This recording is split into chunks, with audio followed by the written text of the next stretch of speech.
Hello everyone, and peace of Christ to all of you. Look like we have some technical difficulty, and let us fix it. Please invite your friends, and we will have our Skype open, and Muslims will be welcome to call us and join us anytime they want. Let us see what is the problem. Why the sound was not coming. Okay, let us see.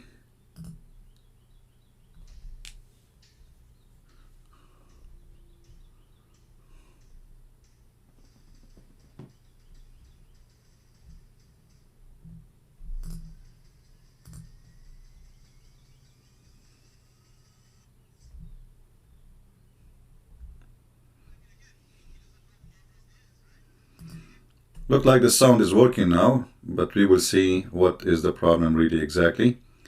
Let us do it again and check it out. All right, let us try now. Come from an Abrahamic. Yeah, all right, now it's working. So we start from zero. Please invite your friends, and we are ready to go. Thank you very much.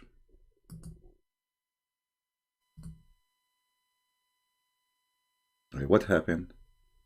It was working a second ago. I don't know what's happening really with this program. Hold on. We just put it on and it was working. There is something fishy. Like, hello. We put it on. The second we click OK, then it goes. I'm not talking about my microphone, I'm talking about the background. So we want people, if they call you in Skype, so you can hear them. I'm not sure what's happening. Let me see. Give me a second, please.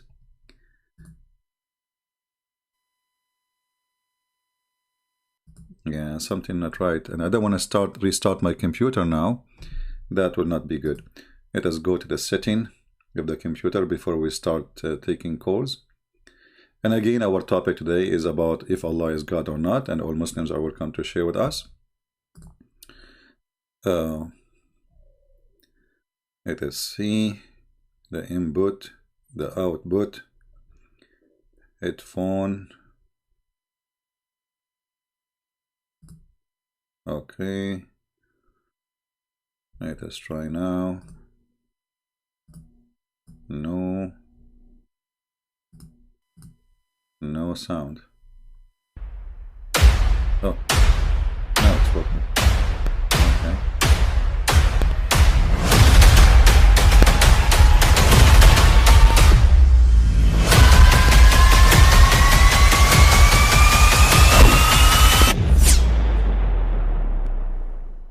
But I mean, again, he doesn't know who Gabriel is, right? Because he didn't come from an Abrahamic faith. The people of Mecca were pagan. Quran has mentioned if this book was from other than God, they would have found in it many contradictions. If a book is without contradictions, that has no bearing on whether it comes from God or not. I've had phone books that are inerrant, but I certainly don't think God gave them. That we believe without understanding. The brother asked a very important question, that most of the scholars say that listening to music, watching movies, and most of the television programs, they're haram. So how can we have fun? Let me tell you, brother, at the outset that having fun is permitted in Islam as long as the fun is halal fun. That the standard narrative has holes in it. The Prophet tells us because Satan or the devil sleeps over our nostrils. Those who oversleep and not pray Fajr on time, Satan urinates in their ears. I really do think Jesus was crucified and that he really was dead and buried. He thought that he was a son of God in the sense that he was specially chosen by God. I think Jesus really did think he was going to be the Messiah, the future king of Israel. I mean, that is, after all, why they crucified him.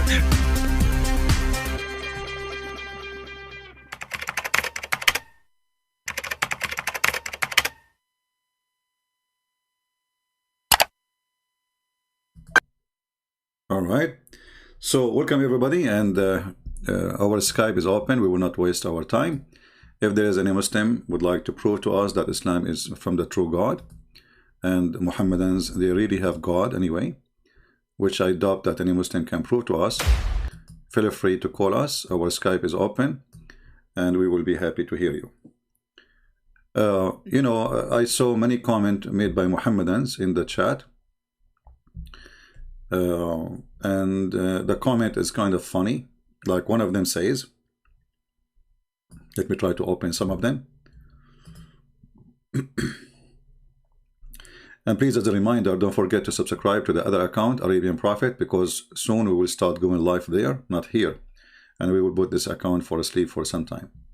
So you better subscribe for both of them if you want to be updated about where we go and to listen to us, if you care. Now, if you don't care, this is a different story anyway. So one of the comment was saying that there is... let us see the first comment actually here. This is a Mohammedan. He is saying, hello, I have a question. Let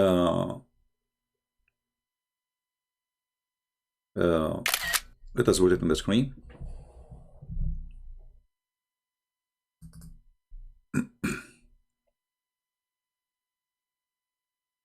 We put the comment.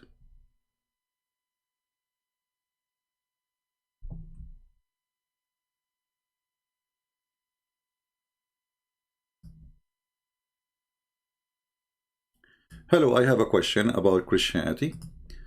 And this Mohammedan saying, since I just learned that John 8 about stoning a woman is not authentic and the properly was added later, do we have any proof Jesus did not want to stoning of people for things like adultery, etc.? My friend, when somebody says to you, since I learned from who? Somebody might say to you,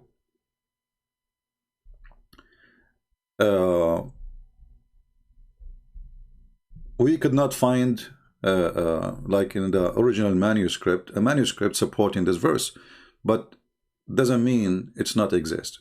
And I will explain to you. When people, they copy the Old Testament and the New Testament from books to books to books, because there's no book will live for generations until now, thousands of years.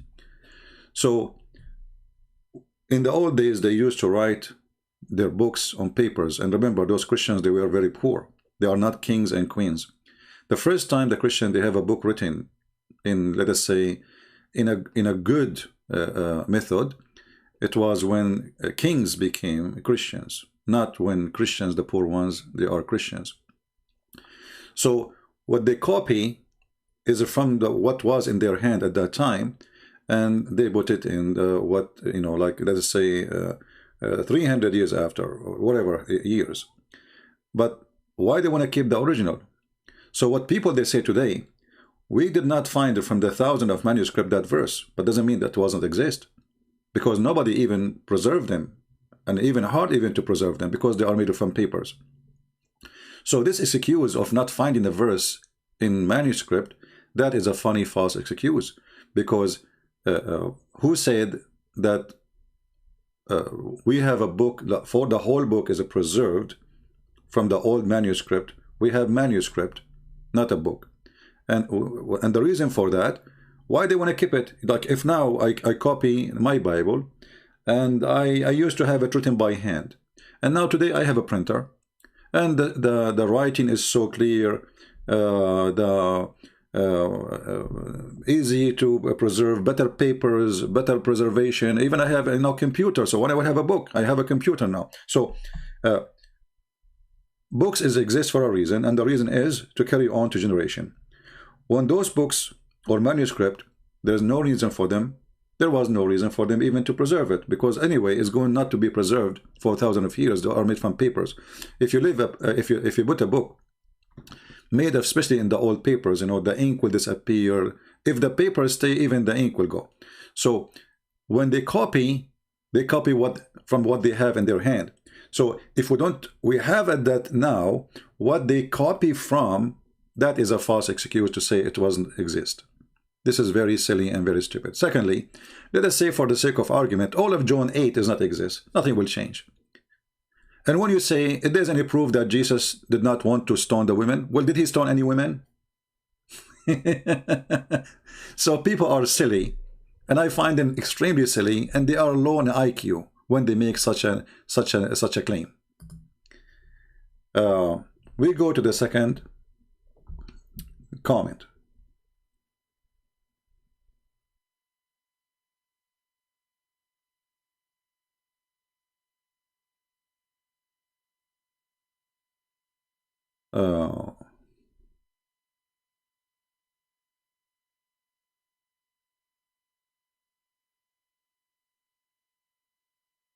Let us see. A person, her name is Diana, she said, then why all Jewish rabbi call Muslims being from Ishmael? Because they are donkeys. Jewish rabbi or Christian rabbi, doesn't matter. Whoever says that Muslims are from Ishmael, he is a certified donkey. Until he fixes his donkeyship statement. Because even the Bible says that Ishmael, he is a son of Abraham, and his mother, she is an Egyptian, and then he went to Egypt, and then he did marry from Egyptian women. So imagine, you are a son of an Aramaic, your mother is Egyptian, you marry an Egyptian, you give a birth to a German. So if there is a rabbi, he says such a statement, that because he is just a stupid, he copy-pastes what he heard from before. Secondly, most of Muslims are not even Arab. Maybe 5% or 7% of the Muslims are Arab. And the word Arab doesn't mean anything about ethnic. Arab as a word means whoever live in the desert. So if you live in Arizona, you are an Arab. Arab is not an ethnic. This is why you see, when you see Arab, you will see they have different faces, different look. They don't look the same. How come? When we say Asian, Asian look the same. You go, you go to Korea, Korean look Korean. You go, they have the same look as an ethnic. But you go to the Middle East, and those who call themselves Arab, nobody look the same. Have you ever heard of an Arab? He's blonde. Well, why is blonde? Why there's another Arab? He is black. It doesn't make sense. So I say to Diana, don't go by the fool. When the fool became a teacher, that is horrible. Let us see. I'm trying to find more comment. Okay, here we go.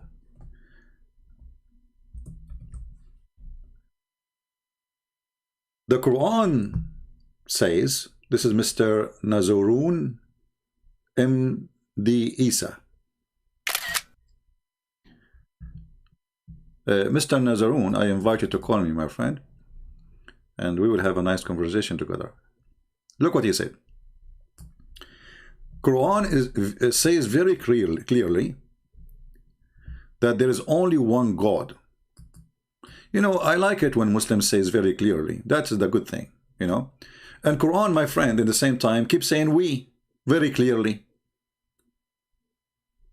So if Allah is one God, and then he keeps saying we very clearly, so he is one we, God.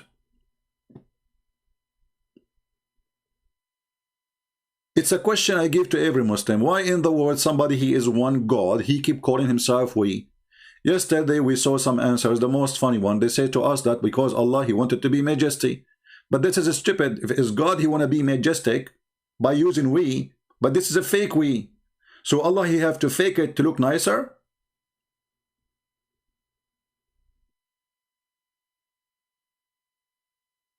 Are we following?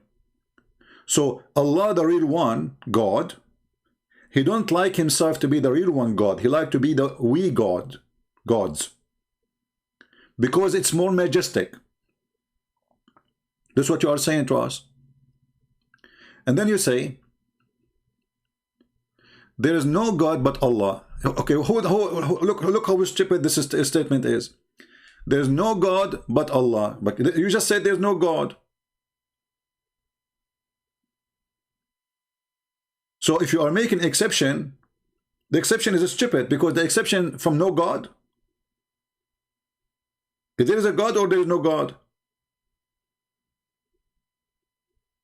Same time, who is the one who says there's no God but Allah? Allah. So how he is Allah? He says there's no God but Allah. If he is Allah, shouldn't he say but I?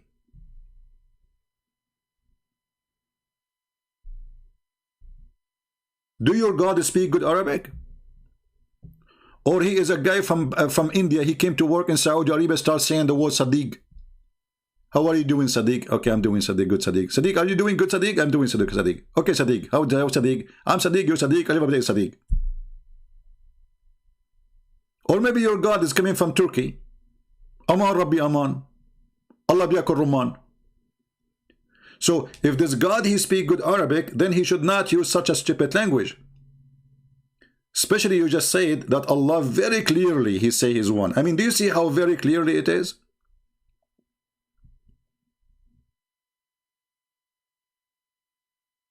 All right.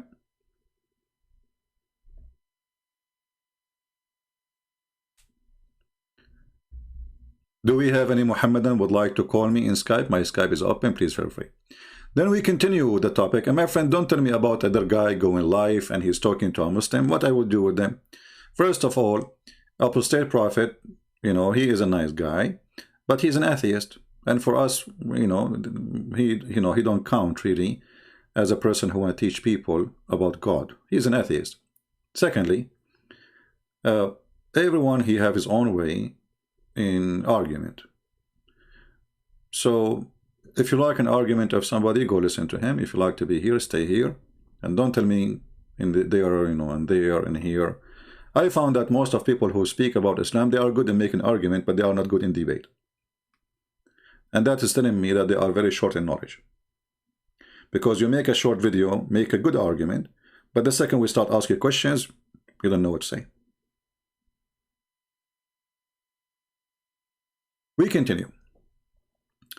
Then he says, there is no God but Allah is a principle of Islam. Allah use we. Okay, here is the butter in the cheese of the sandwich. Why Allah he use we? Listen carefully. Now let us make it a line. Hold on.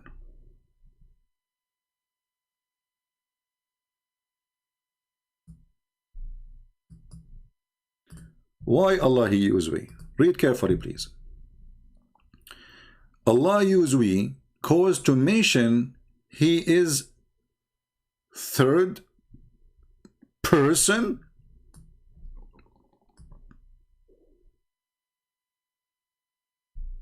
What? Allah use we cause to mention he is the third person.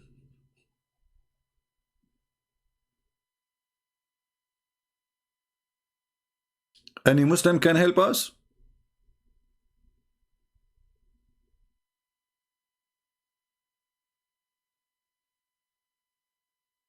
Do we have any Muslim? He have a comment. Allah he use we cause to mention he is the third person. So who is the other two in we? And look what he continues saying. Look at ayat 105. I don't know what he mean by 105. Maybe he mean chapter 105. I don't know. Talk to Muhammad about people. This is referred to the second person. So Muhammad is the second person. So Allah he say we, he mean Muhammad too. Okay. So Allah is the third, Muhammad is the second, and then about the people, and this is referred to the second person, and you refer to Muhammad as the first person. Anyone understand what is that? I mean, who is the second person then? Look at ayat 105. Allah talked to Muhammad about people, and this is referred to the second person. Okay. And you, okay, refer to Muhammad as a first person. So who is the second person now? You know what? I need to extend the comment. Hold on. Let me go to the comment section again because it looks like there is more to read. It says read more. Oh. Let us copy the whole comment. Here, by the way, you notice how much confused those Mohammedans are. Extremely confused. They have no idea what they are saying. They are trying. It's like somebody. Do you remember the guy who called me with the duct tape? The guy who keep duct taping Allah and duct tape Muhammad? To the point, Muhammad, he have no mouth, he have no lips, he have no nose. Duct tape is all over the place. This is duct tape. So, to Muhammad about people, this is referred to Muhammad as a second person. So now we have Allah as a third person. Muhammad is a second, is as the first person. But here in the beginning he says the second person. The speaker says, and I, and sometimes says we, also use that our conversation, nothing is weird, proceed. My friend, your answer is the most weird proceeding answer ever. And then he said, my question, who is we and I in the divine of a Trinity? Can you answer me? I'm waiting for your answer. Okay. Well, Jesus said, me and the Father is one. So we believe in Christianity, we believe in unity. So there's one God. The one who saw me, he saw the Father. For I am in the Father, and the Father in me, and I and me and the Father is one. And when God, he say we Christian believe in Trinity. So here it's not a fake we, it's a real we. So when God, he says us, not we actually, us.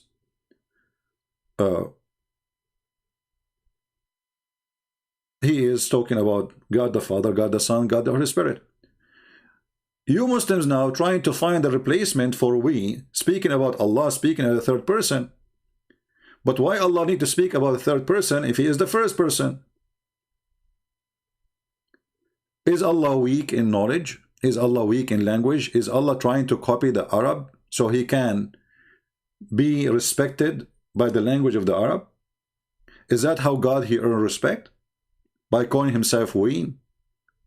Because if what make God more respectful by saying we, that's mean it's not fit for Allah to be one. Because as you see, it's not good for Allah to be one. He like to be we, so he can earn some support and some respect and more worshippers.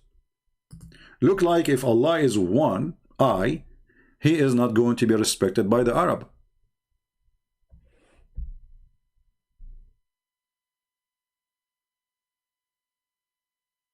For us, all of us, we knew that the Christians in the Old Testament and the Jews, they have God as Elohim. God, Elohim is not a word mean God, it's a word mean gods. But do we believe in gods? Gods, you know? We believe in God the Son, God the Father, God the Holy Spirit as one God.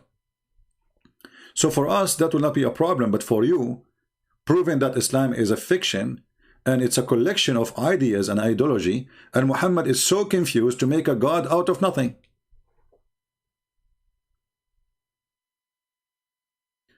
Do we have any Muslim would like to call me in Skype and tell me anything to prove to us that Allah is God?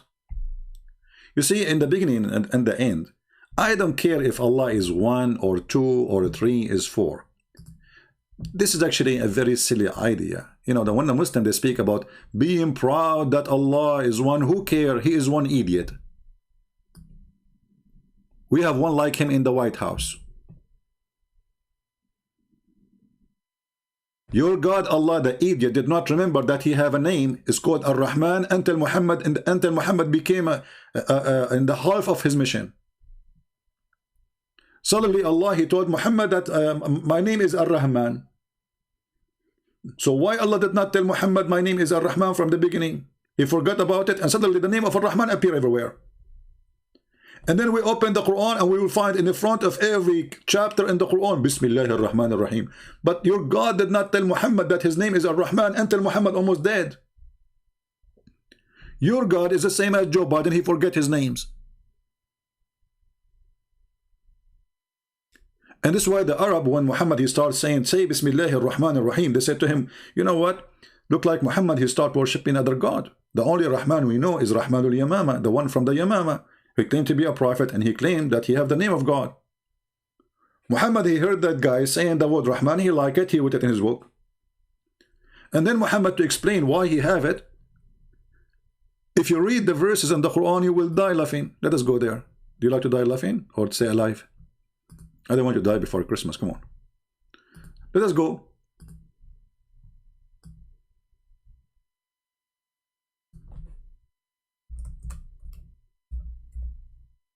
No, we are typing in English again. You guys, sometimes I type a long page and then I found myself I was typing with the wrong letters because I wasn't looking. Unbelievable.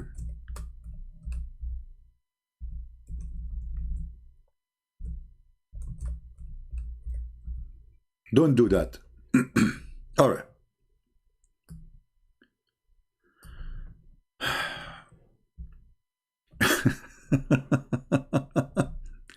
Chapter 17, verse number 110. Read with me and laugh.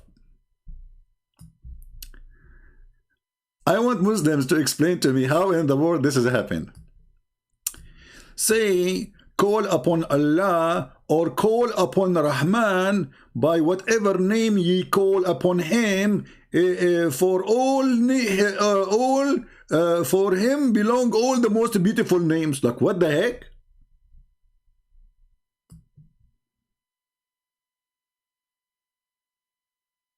This is how Allah explained how suddenly his name became Rahman. He liked the name. It's a beautiful name, so I decide to take it.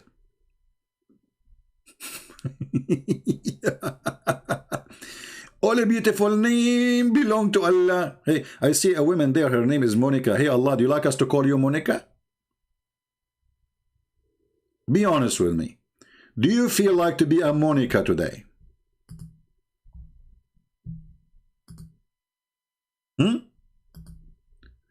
So how Muhammad, he have a new name of his God.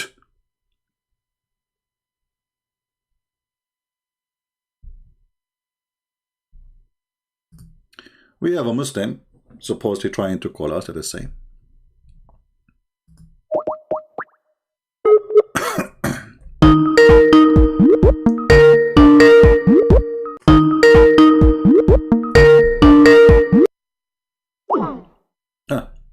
He want to refute me, but he is not available. I mean, and the call declined.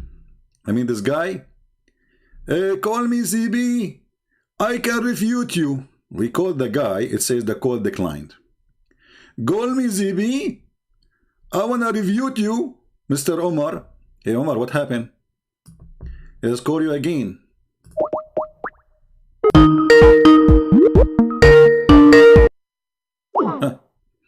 Omar is unbelievable and call decline. What a potato kid. Let me block you. Take care, Abdul. May Ar-Rahman bless your testicles because you have big ones.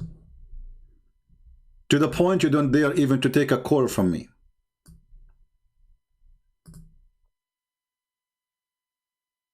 Anyone can tell us how in the world this is happening? This God suddenly he is in love with the word Rahman, and then we go in the Quran, we find in the front of every chapter it says in the name of Allah Ar-Rahman Ar-Rahim. So who is the one who added if the word Rahman first time appear here? That's mean all those who they have verses saying in the name of Allah, Bismillah Ar-Rahman Ar-Rahim, this is a fabrication because this is the first time Muhammad he mentioned the name, and he was copying some other people. And as long Allah he like to have beautiful names, shall we let you call you let us go Brandon? It's a beautiful people chanting everywhere.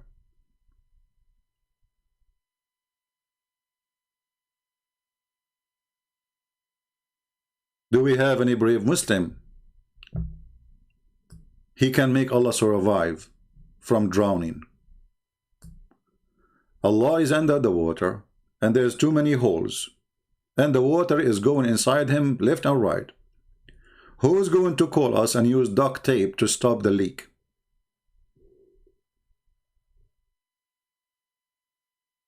Who is a Muhammadan? He is proud to be a Muslim.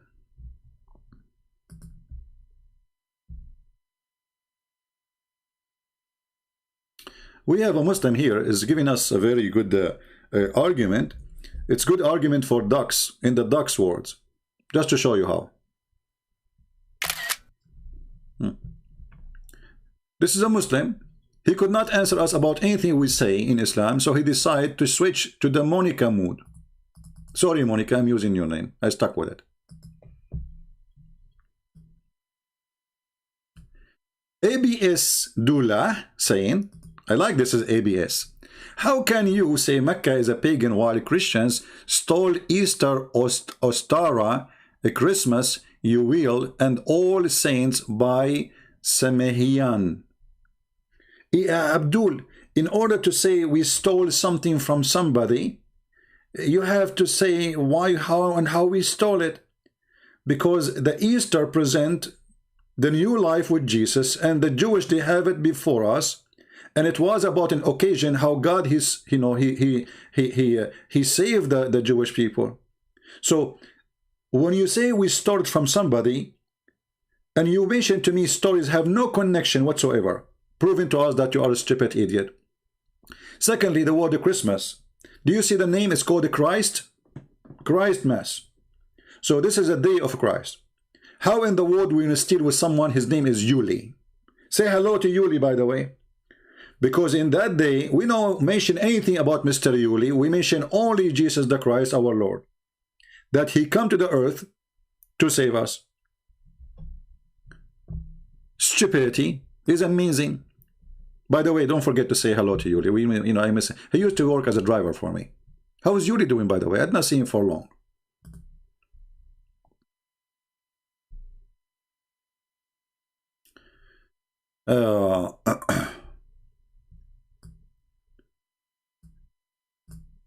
When we say the Easter, it's about for us being saved.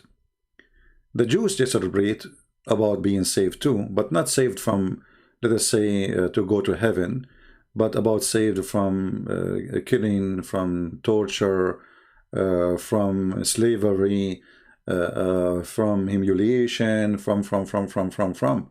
So they celebrate the grace of God upon them. For us as a Christians, when we celebrate the Easter, we are celebrating the resurrection of Christ and how he overcome death by death, proving to us that we will do the same too. We are going to overcome death by death.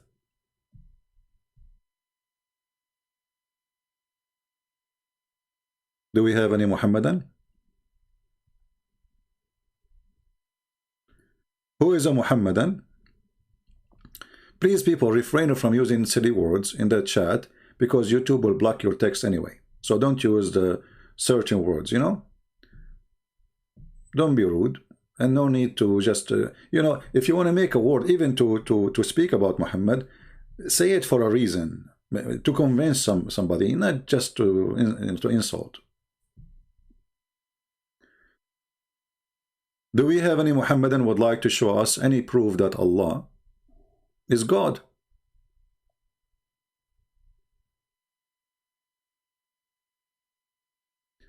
The verse in the front of us, by the way, Muhammad is copying the Old Testament, that the people of Israel, they will be gathered from around the world, and this is the promise of the Holy Land. But because Muhammad is a fool, he just debunked all the idea that the Muslim, they should have Jerusalem. Read with me carefully and see how stupid Allah is. And we said, therefore, to the children of Israel, dwell securely in the land of a promise. But when the second of warning come to pass, we gather you together in mingled crowd.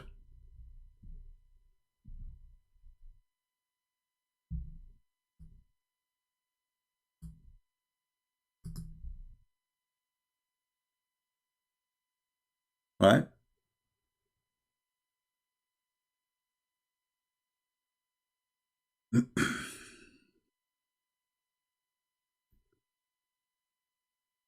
Somebody saying the Father Christmas is the same as representation as was used by the Sotomalia. My friend, all of this is a stupid talk. Why? Because celebration is what it's meant. It's not what you think. So when the Christians, they celebrate the birth of Jesus, obviously they are not celebrating anything of what you claim. And you are just being a certified idiot, trying to find an excuse. When we Christians celebrate the Christmas, are we celebrating any of what you are claiming to be pagan? No. We are celebrating one person. His name is Jesus the Christ, our Lord. So stop being foolish and trying to find an excuse. You hate Christmas because Christmas brings happiness and make people see Christ as a joy. Otherwise, I challenge you to tell me how in the world the Christmas is stolen from somebody else when it is a Christmas, it is the day of a Christ and have nothing to do with anyone else. If you want to say to me that the date before, it used to be, as an example, to worship the sun. So what? We replace the pagan God by the true God. So instead of worshiping the sun in that day, we worship the Messiah in every day. So the silly people who have no argument, they come with all kind of stupid argument because they hate Christmas. And we love it. Poor you. What do you do for Christmas? Be careful, it's a pagan day. I advise you to hide under the blanket. The pagans are coming. Tiki, tiki, tiki. Santa Claus is coming to your door. What you will do, Mr. Theodore?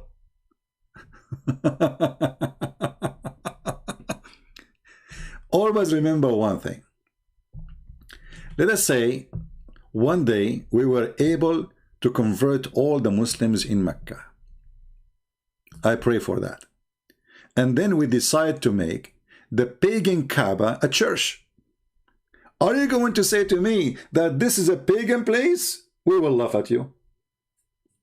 We will laugh at you and we will give you a title of a monkey who claimed to be a donkey. But in the appearance, he is just a mule and he is out of a fuel. So desperate, so silly, so stupid, so naive. Don't get married. Your wife, she will leave you, trust me. She will run with the turtle because a turtle is smarter than you and he's faster. Remember, a male turtle, unless she is lesbian.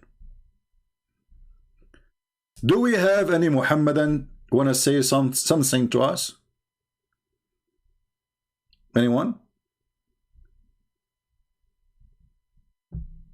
Who is a Muhammadan from the Muhammadan religion who believe Allah is one, would like to talk to us about Allah the one God?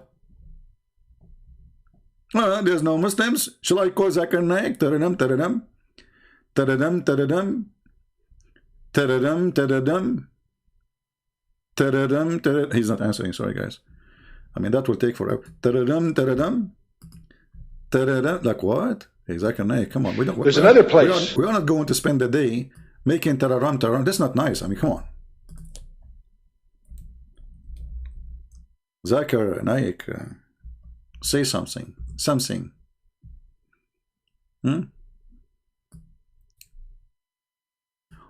Why don't Muslims follow the teaching of Jesus? I mean, I look at the titles Zakir Naik he have in his videos. You die laughing. Why can a Muslim girl not marry non-Muslim boy? And Zakir Naik is going to tell you why. Dr. Zakir Naik debate with American atheist. Look, he's an American. Do you remember the guy who from Philippines? When we call him, the guy he was saying, who want to debate me? This guy from the Philippines. I forgot his name. I don't know. I don't know. I forgot his name. So he keeps saying, who is a Christian want to debate me? Who is a Christian want to debate me? If you know a Christian is going to debate me, let him contact me. So I said, okay, here we go. We got a fish. So we contacted him in Facebook. I post challenge for him by video in Facebook, in his page. Never answer. I made another video. Never answer. Then we decide to call him at home.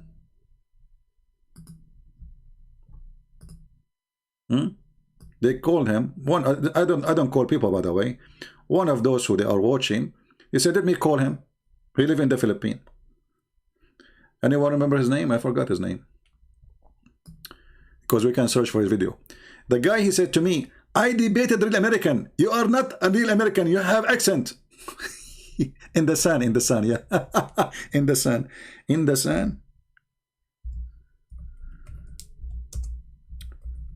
I debated real American. Like, what the heck?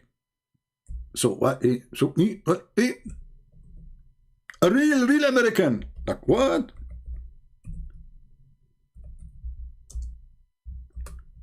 Are you sure? I was like, you know, like, what the heck?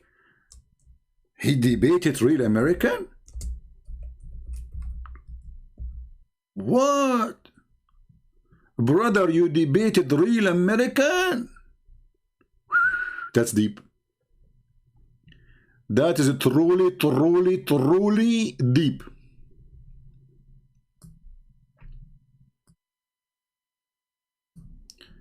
So this guy, he keeps screaming, who is the Christian want to debate me?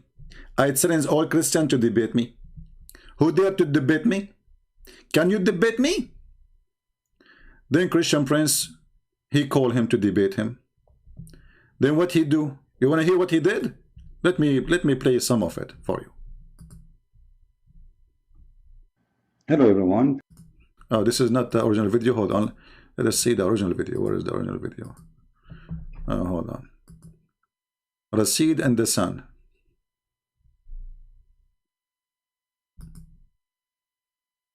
Show me your face. Why? Show me your face. Give me your name. Chris, Huh? you don't want You to... see, you want to be known by people. That's why you want to debate me. And you accuse me of a lot of bad things. If you're a Christian... Guys, you want to debate me because you want to be known by people. We never heard of this guy before. And I am the one who need to be known by debating him. Show me your face. Show me your face. Like, what the heck? Why those people are obsessed with my face? Show me. You, what happened to the brave man who debated, want to debate, who is a Christian, want to debate me? The second he say Christian Prince in the field, he have poo-poo in his panty. If he's wearing one. Show me your face. Why? Show me your face. Give me your name. Chris, Huh? you don't want to... You want to be known by people. That's why you want to debate me. And you accuse me of a lot of bad things. If you're a Christian, if you... Accuse me of a lot of bad things. Will you keep saying to them, donate for me, donate for me, donate for me? I am debating the Christians, donate for me, donate for me. So obviously you are just a fraud. Because if you are collecting donation, claiming that you are the one who can refute the Christians, and when we come to you, you run away, obviously this is a scam. When the Muslims, they donate to you, at least do what you promised them to do. Debate the Christians. Here we go. We came to you. What do you do? Barbecue? You are Christian. If you're a good Christian, you will not be like this. You accuse me a lot of things. I accuse him to be decent. He got upset. I said, if you are decent, debate me. He got upset. Never say that to our sheikh. That is an insult. Because he's not. You know that he will not debate you anyway. So he's not decent. Why? I'm not doing this for money, my friend. How come you accuse me of everything? Nobody accusing you nothing. You want to debate? No, you accuse me. I read. Someone sent me your message. Why didn't you answer? Me a lot of things. Why didn't you answer? How can I, brother? How can I? So look. Look. I have debated an American here. You want to see it? I'm not. I debated a true American. A true American. Born American. Born American. Unlike you, you're not American. Because. Not like you, Christian Prince. You are not American. Muslims are not racist. They are not. I debated a true American. A true American. Who is here a Filipino? I love Filipino people. By the way, Filipino are the nicest people ever you can imagine. I love Filipino people. They have really a place in my heart. They are wonderful people. I mean, you can go to any country in the world, you will not find nice people as the Filipinos. When they talk to you, they speak with respect. You know, they are very polite. For sure, there's bad and good everywhere, right? But I can say like 90, maybe 97% of the Filipinos are amazing, wonderful people. I love them really from my heart. But do the Filipinos deserve this? Frauds? No, this is not my voice. It's a guy who called him. He lived in the Philippines. You know, he called him by phone because he have his phone too. He says, call me like hello. I don't call people. I call them by Skype only. I never call by phone. So a person who is in my program, he called him and he put me in, to speak with him. Right? Where is this? Where is the sheikh? So all of them, they are sheikh. The second they appear in front of Christian prince, they turn to shakuka. Yeah, what he meant by true American, he meant a blonde, green or blue eyes. And those are racist. The Muslims really are racist. They always think highly of the white man. Muhammad, the white man. If you watch videos about describing how white Muhammad is, Muslims in YouTube, they have tons of videos about the descendant of the Prophet. The descendant of the Prophet. All of them, they are redhead people. Let me find you a video. Hold on. This is a very racist cult.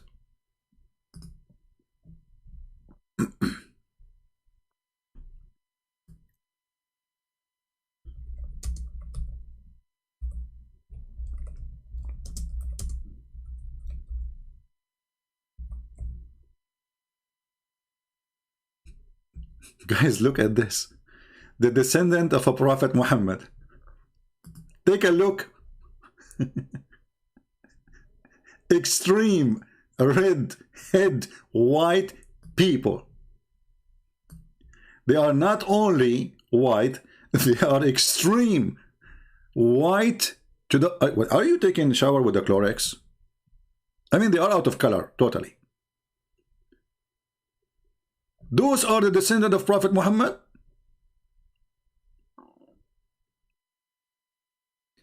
And then if you search for the video description of Prophet Muhammad,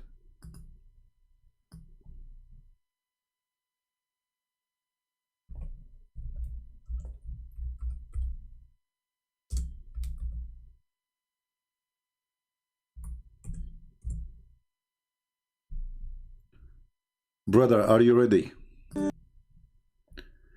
Now you will hear how pretty Prophet Muhammad was. He was the most pretty girl ever you can imagine. He's so pretty. He's so white. You like white? Do you? Don't you? Be honest with me. Looked like I saw a man of striking appearance. Striking. ظاهر الوضاء أبلج الوجه radiant face حسن. He have a radiant face. He's so white to the point he have a radiant face. Ablaj. Ablaj is so white. You see, they don't translate in English. He is so white to the point he is radiant. الخلق beautifully created. Oh boy. لم تعبه الثجلة. His belly wasn't protruding.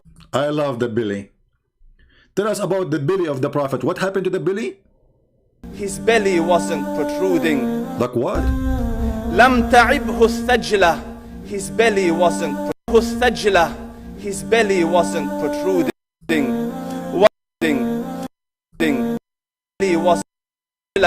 His belly wasn't protruding. Have you ever heard of a religion? They are talking about how sexy the belly of their Prophet.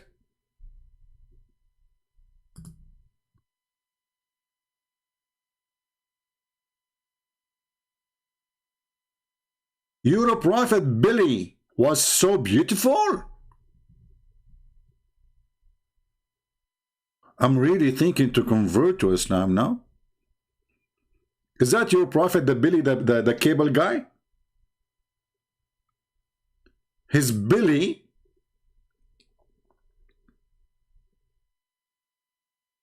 If you watch the whole videos, you will die laughing.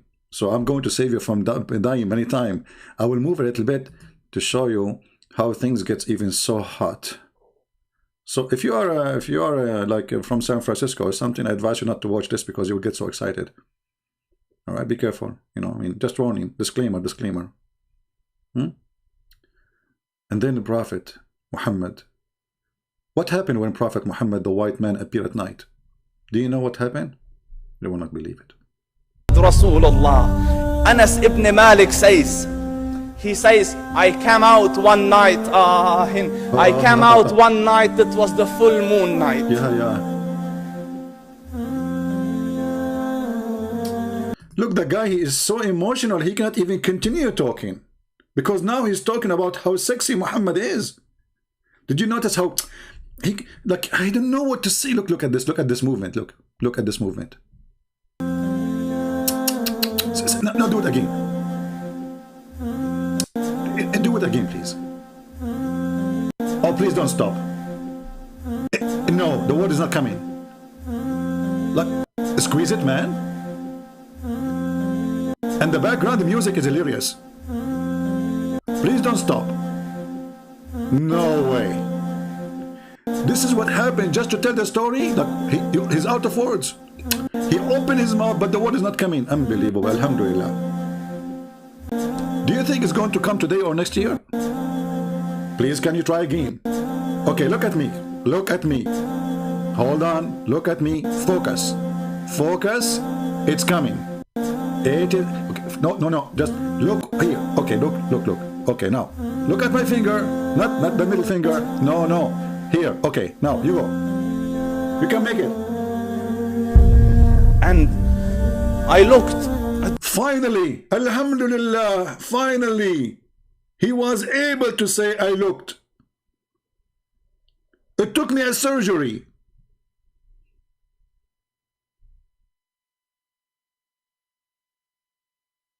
I mean, do you see how difficult to describe the Prophet of Allah because he is so pretty? I look at the... and now he will cry. Not only he like, look, he opened his mouth now, he will start like, it's so emotional. I looked at the moon, and in the desert, understand, the moon is an awesome sight. It is smooth. It is radiant. It is clear. It is gentle compared to the scorching sun at which they are used to. So the moon was the epitome of beauty. So now we will compare the epitome of a beauty with the most beauty person in the world, Prophet of Allah. So he says, I came out at a full moon night and I looked at the... Look, hold on. We have to stop here. Guys, we have to take a break. What is the video of commercial break? I need to find it so we can play it. Commercial break. I mean, we should make a commercial break about if you like to be beautiful with makeup. Like, what? Commercial break.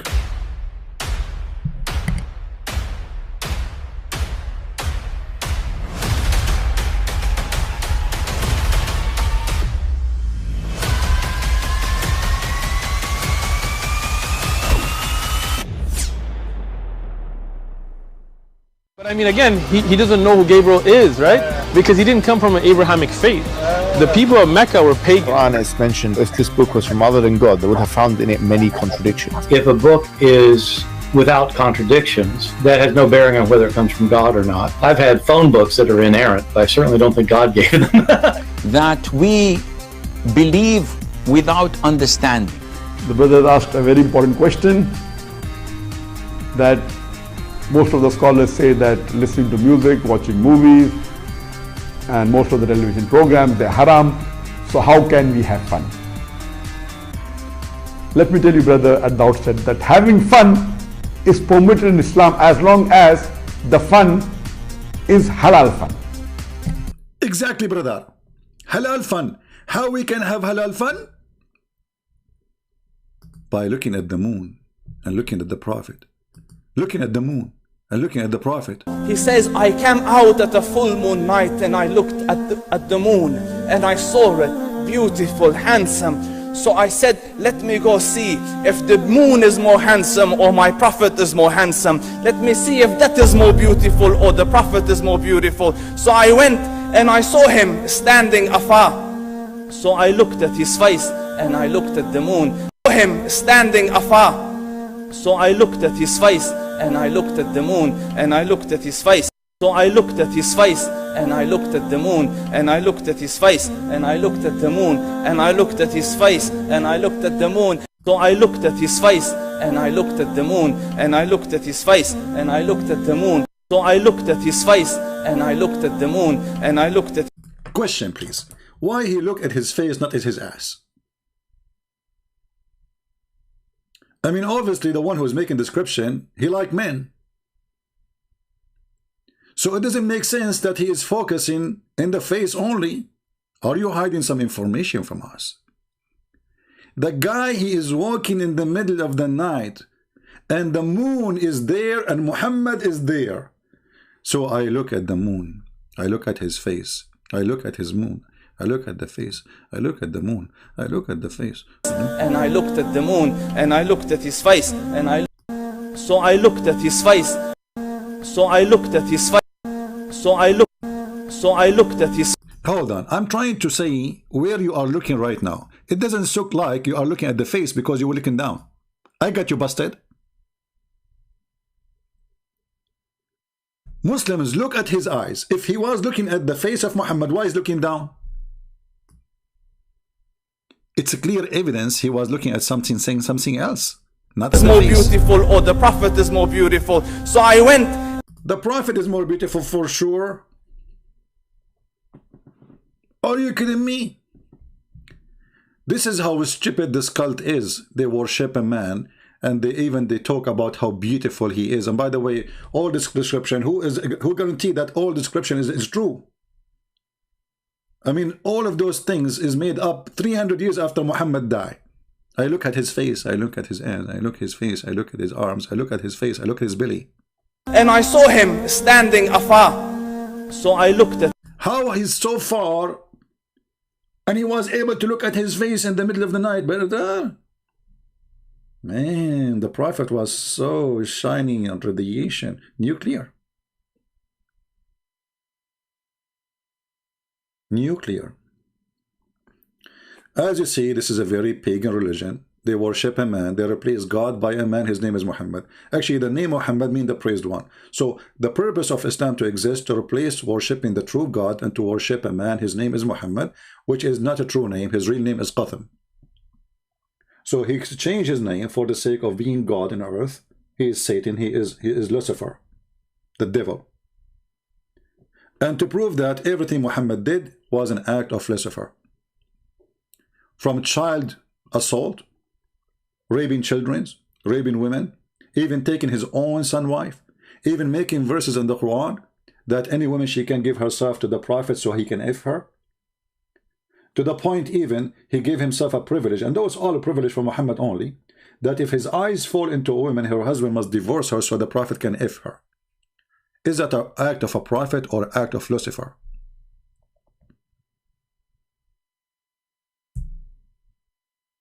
Somebody saying here, do you think that Muhammad was LED face? I think so.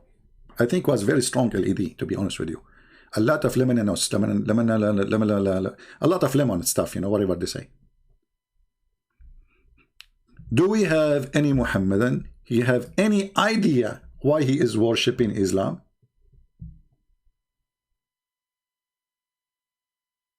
Aka Muhammad? Any Muhammadan?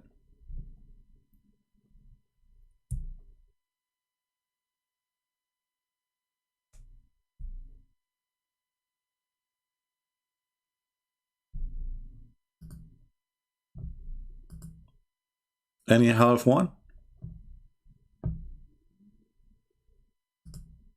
What happened to the proud Muhammadan? Are you Muhammadan afraid that if you call me you will leave your religion? Prove me wrong. that you are not afraid from such a thing? Call us. And you can look at the moon and look at the Prophet at the same time. Nobody will stop you.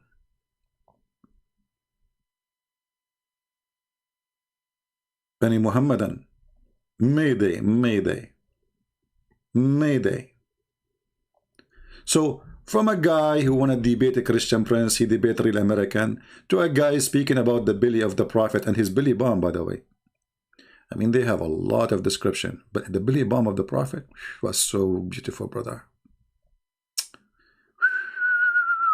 Hey, Muslims, do you have any description about his private part?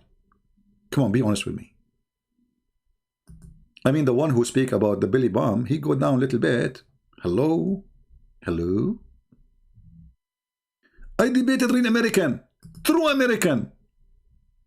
You can tell this guy he can crush me in the debate. Why didn't you answer? Why didn't you answer? How can I, brother? How can I? Look. Look. I had debated an American here. Oh wait. You want to see it? I'm not. Yeah? I debated a true American, born American. Unlike you, you're not American.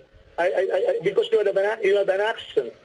Well, okay? why don't you want to debate Christian Prince? I will debate you. My condition is I want to see your ugly face first. I want to see your name. Look at this. You want to see my ugly face? This guy must be a prophet. How he knew that? Did you hear it, Muslims? How in the world he discovered that I have an ugly face? Obviously, because if I don't have ugly face, I will be able to put in my camera and everybody can see how handsome I am. And then the Muslim, they will speak about my belly bump. He want to see my ugly face. Why you want to see my ugly face?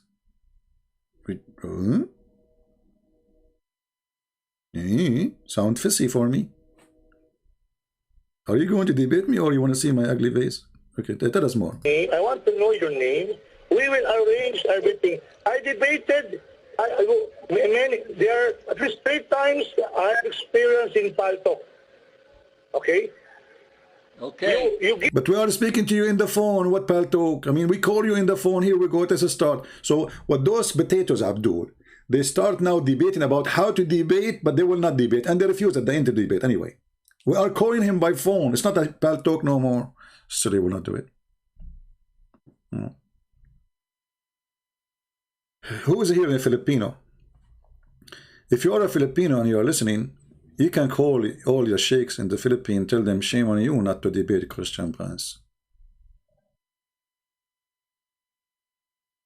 Just to show you how silly this religion is. Those people, they are only willing to debate a Christian who knows nothing about Islam. Only. Because they want to attack you, so you cannot respond by exposing them from their own cult. This is why what we do here is extremely important, to educate the Christians about how to crush, not to debate. We don't debate, we crush Islam. And the proof, here we go. I have my Skype open. Where are they? When you will start the Bible channel, we will see. You see, because I found that here I'm needed more than just a Bible channel, you know what I mean? There's many people that teach the Bible, and I'm not going to add too much, you know what I mean? But there's not too many people that can do what I do when it's come to Muhammad.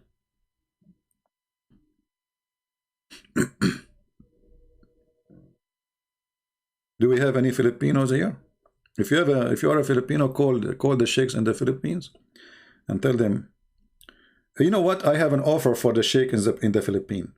If you call me and you win, I will give you 10 balut. Once I was in the beach in the Philippines, and there was a guy behind me standing in the middle of the beach. There's nobody there. It's only me. And he was standing here bicycle. He says, balut, balut. Like I said, what the heck? And I look, there's nobody there. I mean, why he's screaming to this guy? I thought there's a guy, his name is Balut. So he's standing just behind me, Balut. Like, what the heck? So I said, hey, listen, there's nobody here. And obviously, Balut, he cannot hear you. He said to me, sir, balut is a food. Do you want some? So I thought all this time he's calling somebody. His name is Balut, or maybe his dog or something, like Nobody's answering balut, and he's standing just behind me, and there's nobody else in the beach. Balut. So listen, if you debate me and you win, I will give you 10 balut. You know what? 20. You know what? I will make a contract with you to supply you for balut for the rest of your life. Retirement balut plan.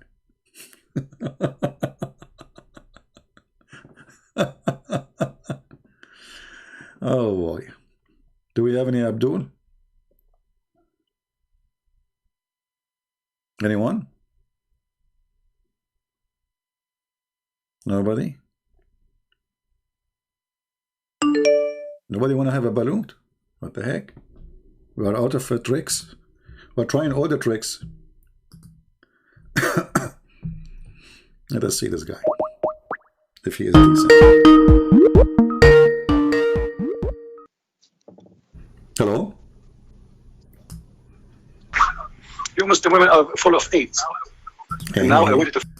Hey Abdul, see, when you Muslim, you say to us that we Christian full of AIDS, I respond to you. And the truth is that #1 sex tourists in the world are Muslims who go to Thailand, who go to everywhere for the sake of sex. So when you accuse the Christians that our women, they have AIDS, I respond to your stupid statement. Coward, son of Muta. Christian women have AIDS. So who is #1 tourist in the world for sex? Muslim men.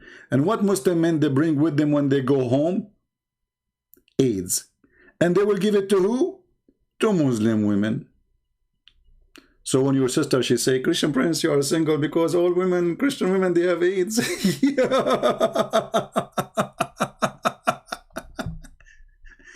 Reality check, my friend. It hurt. Do we have any brave Abdul? He dared to call me. You have AIDS. Muhammad have AIDS. Sex tourist. In the month of Ramadan, half of Saudi Arabia goes to do sex tourist business.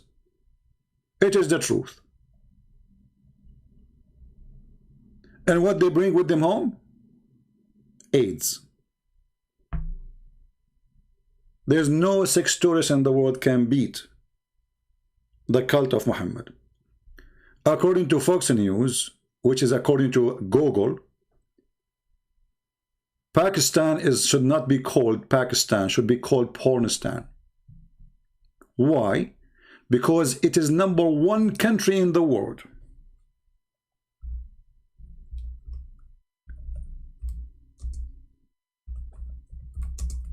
Who search for sex with donkeys, children rape.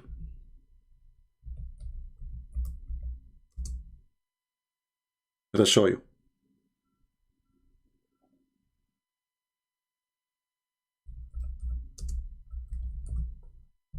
It's true.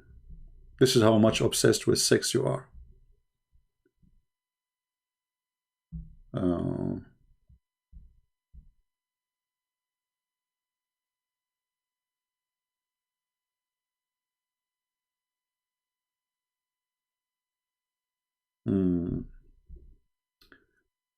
Let us see the news.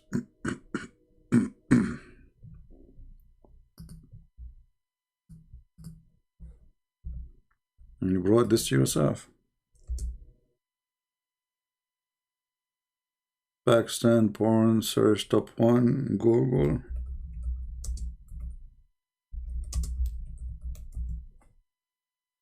Here we go. Brother, is that true news or fake news, brother?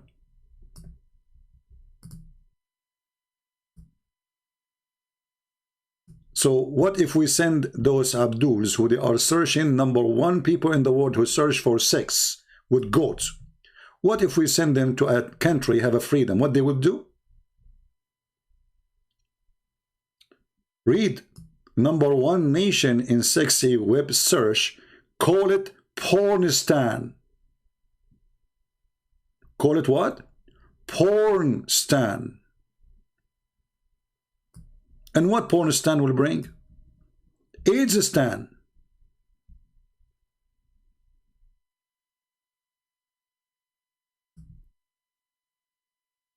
You won't find a strip club in Islamic countries. Most Islamic countries have certain dress code, said Gabriel Said, professor of Islamic studies. So here is the irony. Google ranks Pakistan #1 in the world who search for pornography. And what they search for? I wish they search just for pornography. Top dog per person for horse sex. For what? You search for horse sex, which means having sex with a horse. Donkey sex. Rape pictures. Rape sex. Child sex. You know, you can know Christian Prince is insulting Muslims. I'm not.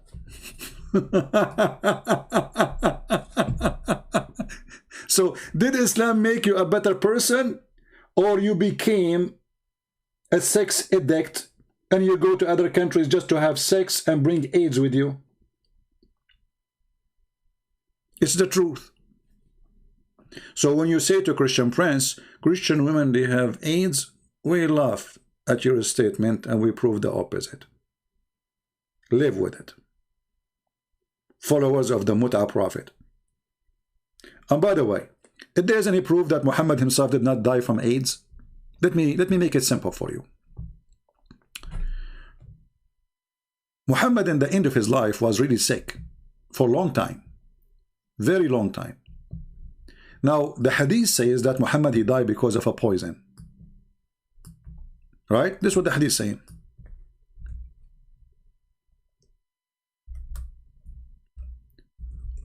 But there's other hadith proving that Muhammad, he never slept with any woman. She is not infected maybe by him.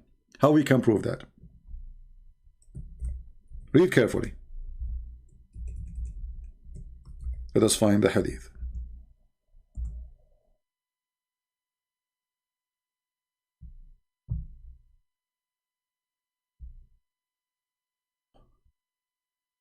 Read carefully. This is Muhammad describing the water of the women in their vagina of all the women he slept with, saying the following: the water of the man is white and thick, and the women water is thin and yellow. Now I want the Muslims to go check and tell me why the women Muhammad he is sleeping with, all of them, they have a yellow water. What is that exactly? That happens only if you have a sexual disease. Prove me wrong.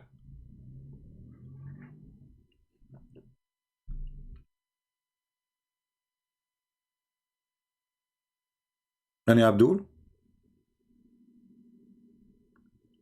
Why all the women Muhammad he slept with? As you see, Muhammad he is giving definition for women water. So he never saw a woman water, she don't have a yellow water. Where in her vagina? We're not talking about water of you spitting, or this is a water he see in the vagina. Isn't it, this is a sexual infection? You can go right now and search for yellow color in your private part as a female.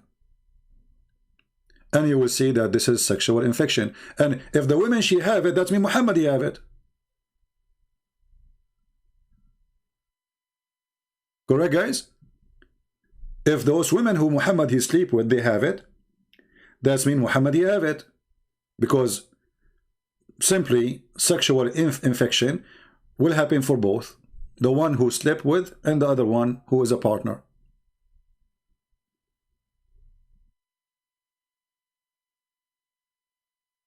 Any Muhammadan?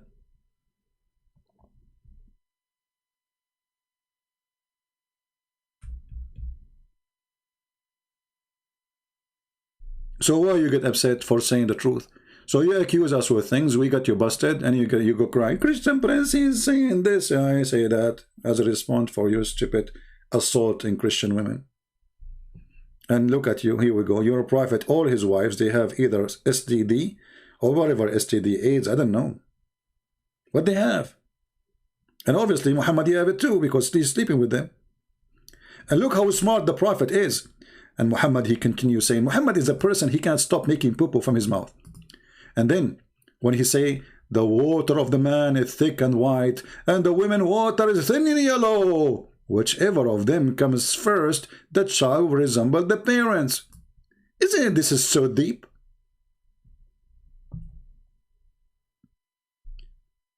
The one who comes first,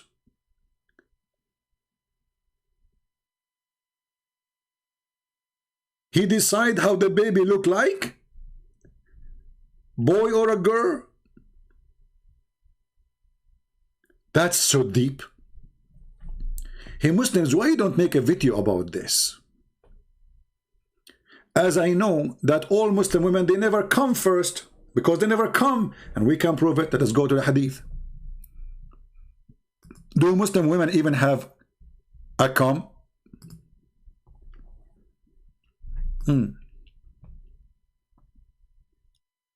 Read with me and laugh.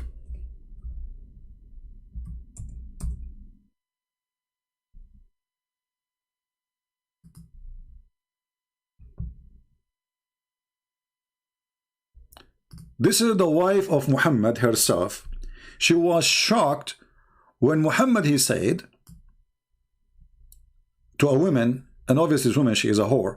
I mean, what kind of a woman, she come to your door and she tell you, should I wash my vagina? I was touching it. Like, what the heck? Read carefully. Salama said, Salama is the wife of Muhammad, said, Salim, this is another whore, said, Allah Messenger, Allah does not refrain from saying the truth. Okay, the truth now about what? About vagina. Is it obligatory for a woman to take a bath after she get a nocturnal discharge? That's deep. She said that? Nocturnal discharge? No. In Arabic it says ihtalamat, which means she was touching herself and she have orgasm, dreaming of somebody, not necessarily sleeping. Nocturnal discharge. How does nocturnal discharge? Here in Arabic it says ihtalamat. Ihtalamat mean you think of someone that you are having sex with that one, and then you will have orgasm as a result of, you know, I mean, you know the thing. You can ask Joe Biden, he can give you more details, you know. And then Salama, the wife of Muhammad, she smiled and said, like, what the heck? Does the women get discharged?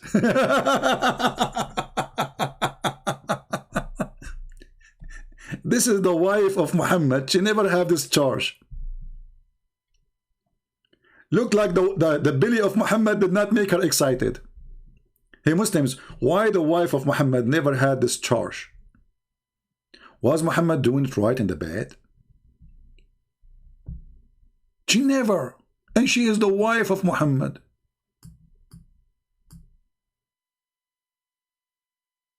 So compare. Muhammad, he is a fool. He don't understand that this charge of a woman is not a sperm. He think it's a sperm. So the man have a sperm, it's white and thick. The women have a sperm, it is thin and yellow. The wife of Muhammad, she never have this charge, and this is why Muhammad, he think they don't have babies. And whoever of them comes first, the child will resemble the parent, which means the one who comes first. And this is the prophet who Muslims, they worship as a prophet of God. Who told him this information? Allah. How come this information is stupid? Anyone?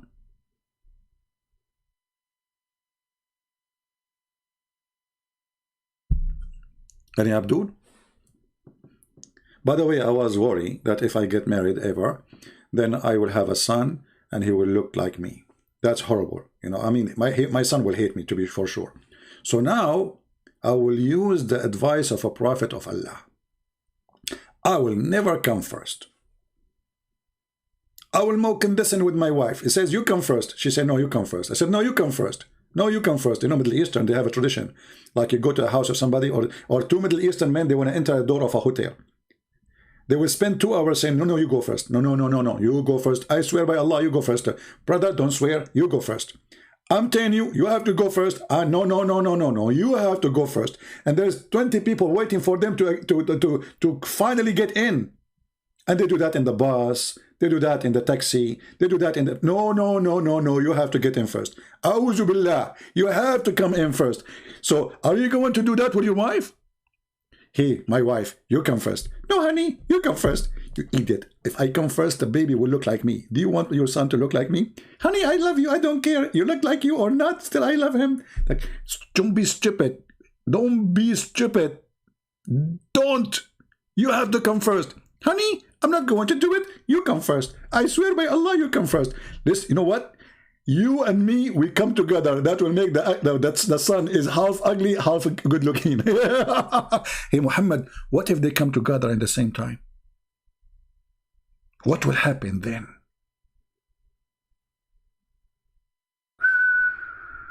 That's deep. Come together. He will be, look, in the other hadith it says, فَقَدْ أَذْكَرْ, which means become a boy. So if we come together, he will be a transgender? What the heck?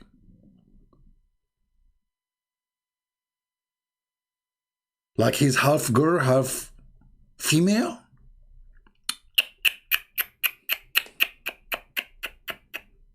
Do we have any Abdul?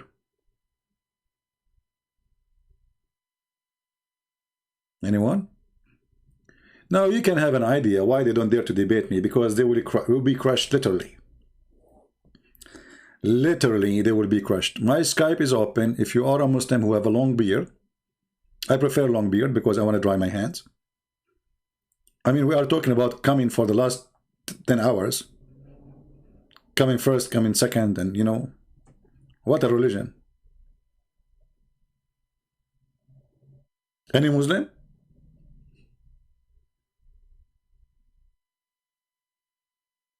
We have a Muslim, his name is Mahfouz. How are you, my friend Mahfouz? Do you like to call me, my friend? Anyone? Who's a Muslim who like to call us? Anyone?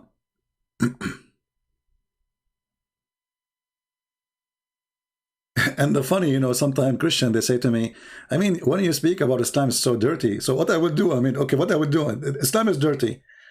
Should I wash it before I talk to you about it? This is Islam, what I would do. You make it clean. You find out how to make it clean. Let me know.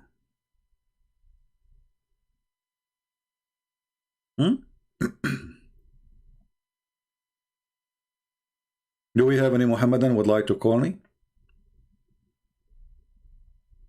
And I'm not going to ask you a question. You call me and tell me what you think about Islam. Anything you want.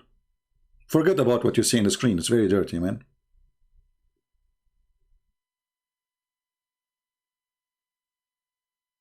Anyone? Who is here for the first time? If you are here for the first time, I warn you. You will become addicted. You will come always here. Oh, hold on. You will come here, not the come we are talking about here in the website. No, you will come as like, let us fix it, okay? You will come here. I don't want now the Muslim to say, oh, if this is the case, because then the Muslim, they will come. If this is what they think no, Muslims, I did not mean that. I said you, let me type it for you. Oh, I'm typing in Arabic again. Unbelievable. You will come here again and again. Okay? Come. C-U-O-M-E. Unbelievable. You cannot speak freely these days. I mean, people have dirty mind, whatever you say. Unbelievable. I hate you all.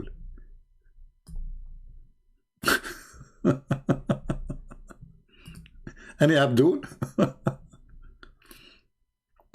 So if you are here for the first time, you will come again and again and again.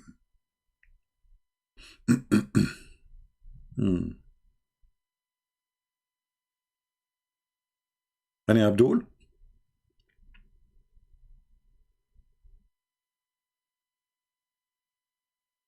Be honest with me. Be honest with me. How many of you like listening to this guy Christian Prince who speak very funny English?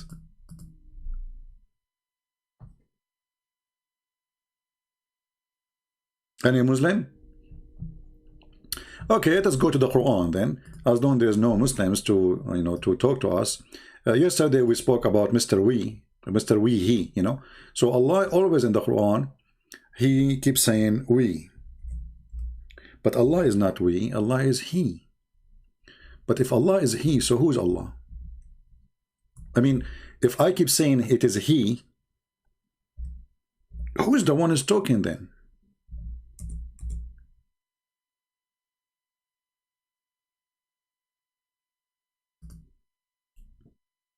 Allah is a very logical God.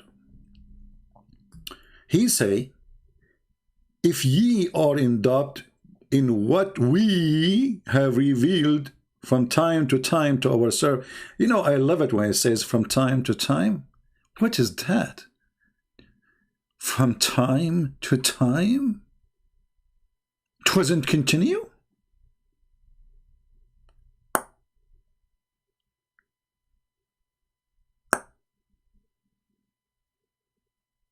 Sorry, this is the faucet, by the way, dropping from time to time. Allah revealed to Muhammad from time to time. And look at the challenge. If you are in doubt in what we, Allah is again we, revealed from time to time to our servant, which means Muhammad, then, okay, produce surah like it, okay? Can you produce surah like it? Can you? Hold on. Isn't it this is the chapter of the cow chapter? Yes. Isn't it in this chapter everybody is talking? Yes. Isn't it in this chapter it says that when Allah He said to the angels, I'm going to create somebody to inherit the earth, they said, will you create someone with doom achievement? So how you say, can you create something like this? And here we go, the angels are making Quran. Last time we asked a Muslim, we says to him about the chapter of the ants. Who is speaking here? He said the ants. Said, so how Allah, He says, can you make Quran like the Quran if the ant is making Quran? He said, Allah is quoting the ants. Allah is quoting who? The ants. The God who caught the ants. He must be so wise. Allah is quoting the ants.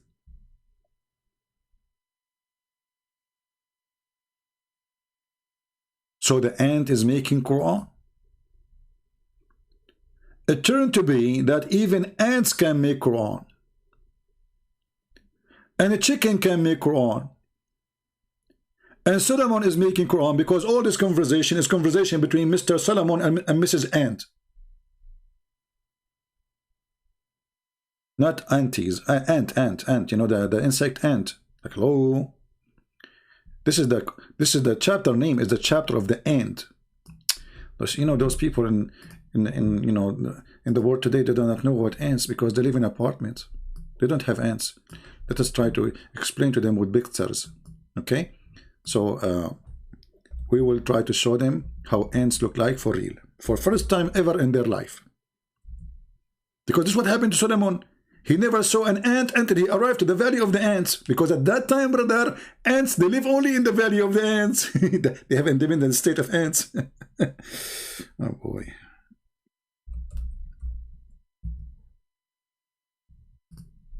Okay, thank God I was able to find an ant. I thought they disappeared. I mean, because they became a rare species, you know, because everybody, you know, there's no ants no more these days, you know. That's it. Okay, let me introduce for you Mrs. Ant. Okay. This website, it used to be have only 3 pictures, and now they are adding stupid things. Let us see. They own this website. Okay, let's see this one. Okay, here we go. We introduce for you Mrs. Ant with a clear picture. And I heard some news that this is exactly the same ant who spoke, and Suleiman, he heard her talking. How I can prove that? Very simple. This is the same ant who ate later the staff of Solomon when he died standing for a year.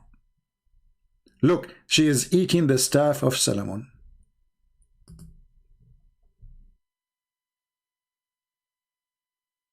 Do you remember the verse in the Quran? Who remember which verse? Which verse? Where in the Quran it says that Solomon, he died standing, and he was standing almost for a year, as the interpretation says, and then the ants, the termite, they ate the staff of Moses. You will hack my web camera. Good for you, Mr. Mahfouz, because what will happen, you will die after you saw how I look like, Mahfouz.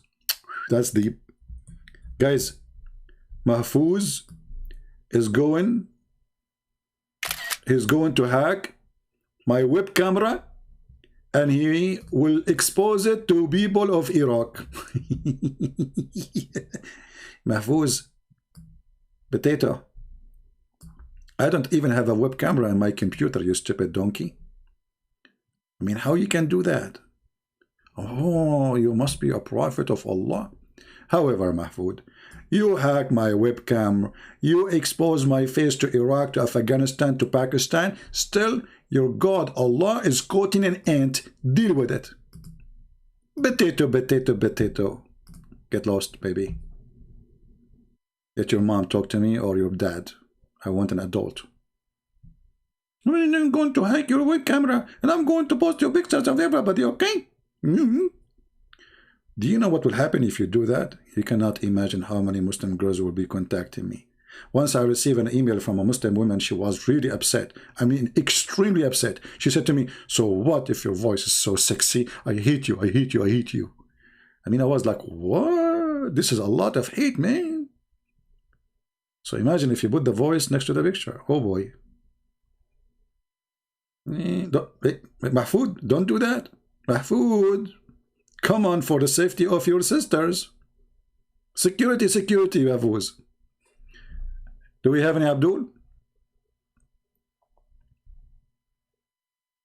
They want to kill me? Who cares, kill me or not kill me? My books is all over. Actually, if you kill me, my books will be way more published. The one who never heard of it, he's going to hear about it. And especially now, our books is almost in all languages in the world. Almost. Even Chinese, even Russian, Polish. Soon we will publish the Persian copy. Albanian, Indonesian, Malaysian language, and all we give it for free. So Abdul, it's too late. It's too late. However, you can help me.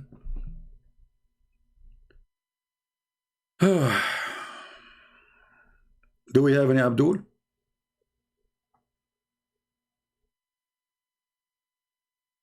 Yeah, and the Muslim, by the way, they have articles about the Quran miracle, because the Quran called this ant a female ant. They say to you, if this is a book not from God, how come the Quran say Namla? Huh? How the Quran say the word Namla, which means a female ant? According to science, brother, the one who give warning and the guard, she is a female. Hey, Abdul, in Arabic, we don't have a male ant. This is the only word we use for both male and female. So good try to lie. Islam without lies dies. In Arabic, this is what we call the insect ant, regardless if it's a boy or a girl. And actually, we don't have a boy ant. Same we call the word nahla, namla, zubaba, females. But doesn't mean we are saying they are females. This is a feminine word, not a feminine gender of the object. Stupidity is amazing. Do we have any Abdul? And by the way, as long as it's a female ant, don't you think it's haram for Suleiman to listen to a female ant? Where is the dignity? Isn't it her voice is aura?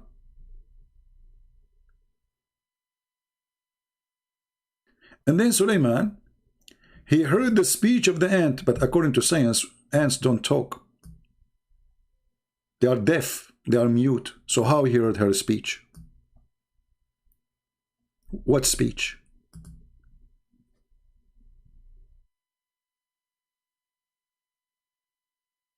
Yeah, this is one of the children of Abu Dhar, yeah.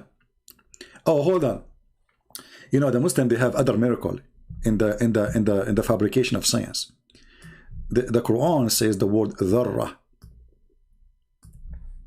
The Muslim, they say, isn't it today they use the word dharra in Arabic to describe nuclear? That's deep. Brother, that's so deep. So they say the Quran saying that this is about autumn and nuke.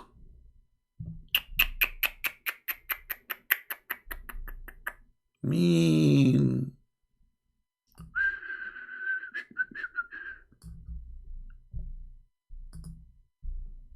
We found nukes in the Quran.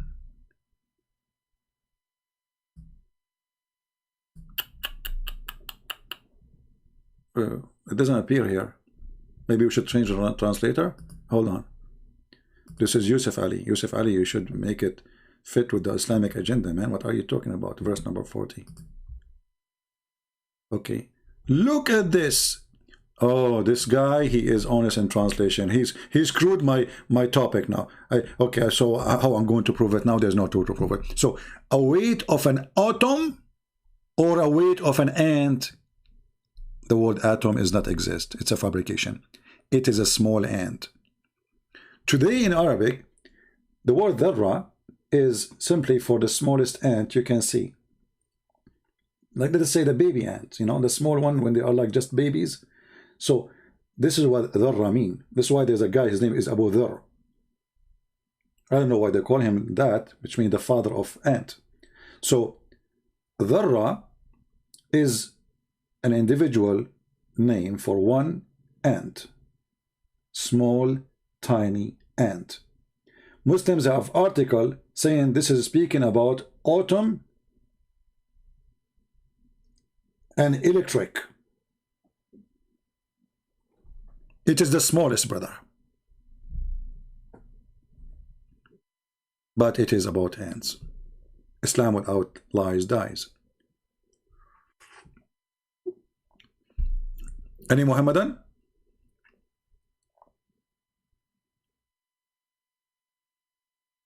Anyone?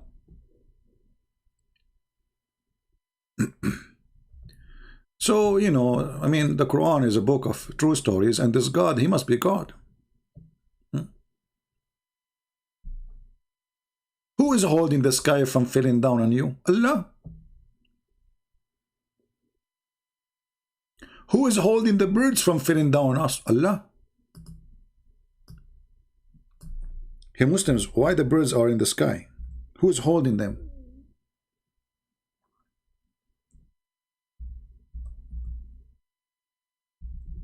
Any Muhammadan can help?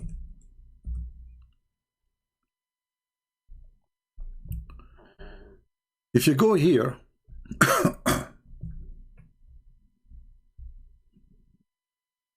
let us see.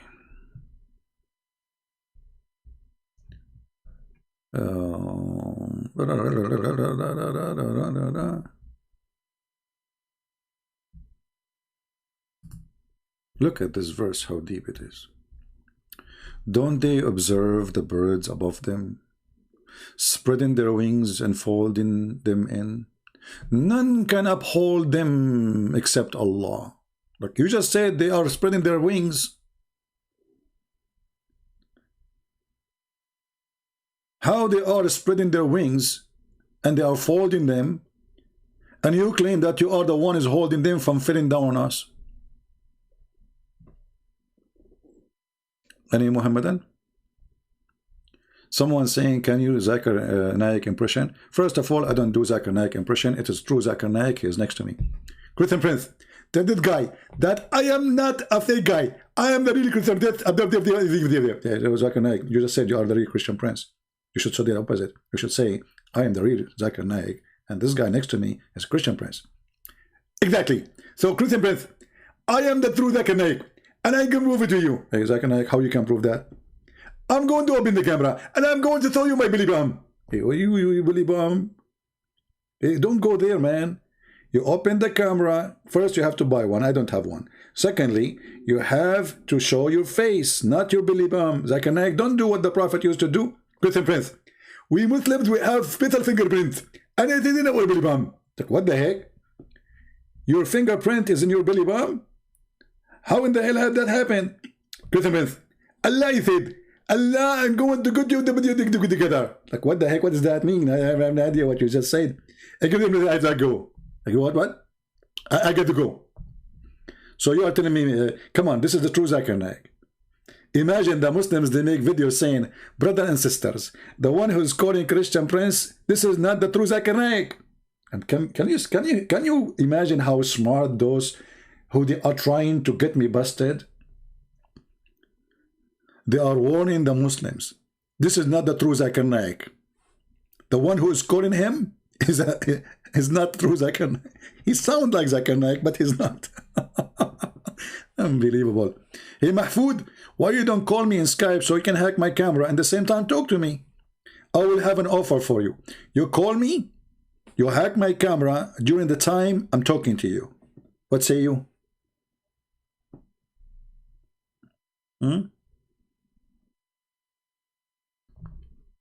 What do you think? I mean, I cannot make it better than this. And yeah, after you hack my camera and you see me, you will jump from the top of the high mountain. You wish you never saw that face. Again, you know, you go to sleep, you know, and the face of Christian Prince will appear to you. What if I put my camera in my Billy Bomb so you Muslims can write a book about it? Like you make a book about your Prophet Billy Bomb.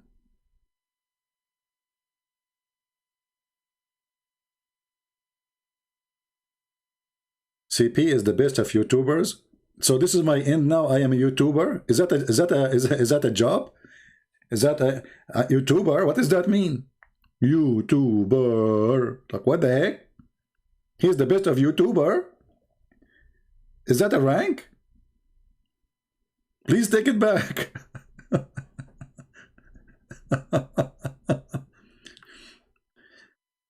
We have a big man saying, hey big man, why you don't call me? You always make comment here, but you don't call. Why you don't call, big man? Be honest. Allah is a real God. Christian in Arabic, they pray to Allah. Hey Abdul, Christians, the Arabic Christians, they've been forced to use that word after ISIS occupying them for the last 1400 years. This is why before that, we don't see that word exist anymore. However, if you ask the Arabic Christian why you use that word, they say, you know, we mean God, the Messiah. Okay, so is your God Allah the Messiah?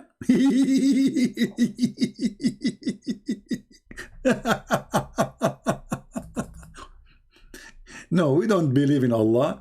And as you see, I'm making fun of Allah. So how we believe in Allah? I am an Arabic Christian. If you don't believe me, I can show you my belly bomb. I have a belly bomb like the Prophet belly bomb. Very complicated.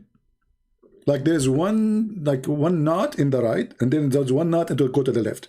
And there's one knot behind it. I have 12 knots. Because we drive the whole world knots. By the way, is it true that you're a prophet? Somebody, he placed 12 knots of magic on him. And then it took Allah 12 months to take off every knot. I mean, your God is so strong, man. 1 month to open every knot? That is not good.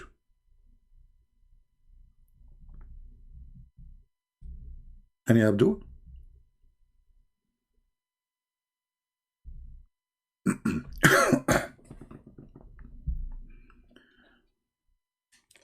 Who is a Muslim would like to call us?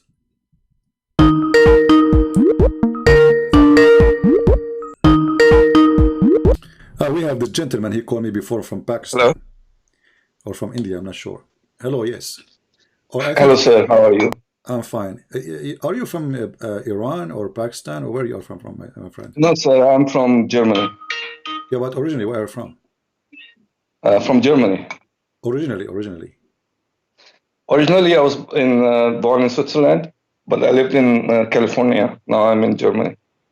Originally, still you are not from those countries, because the picture you have there is someone like you look from Pakistan or somewhere, or Iran, right? I hope it's a compliment.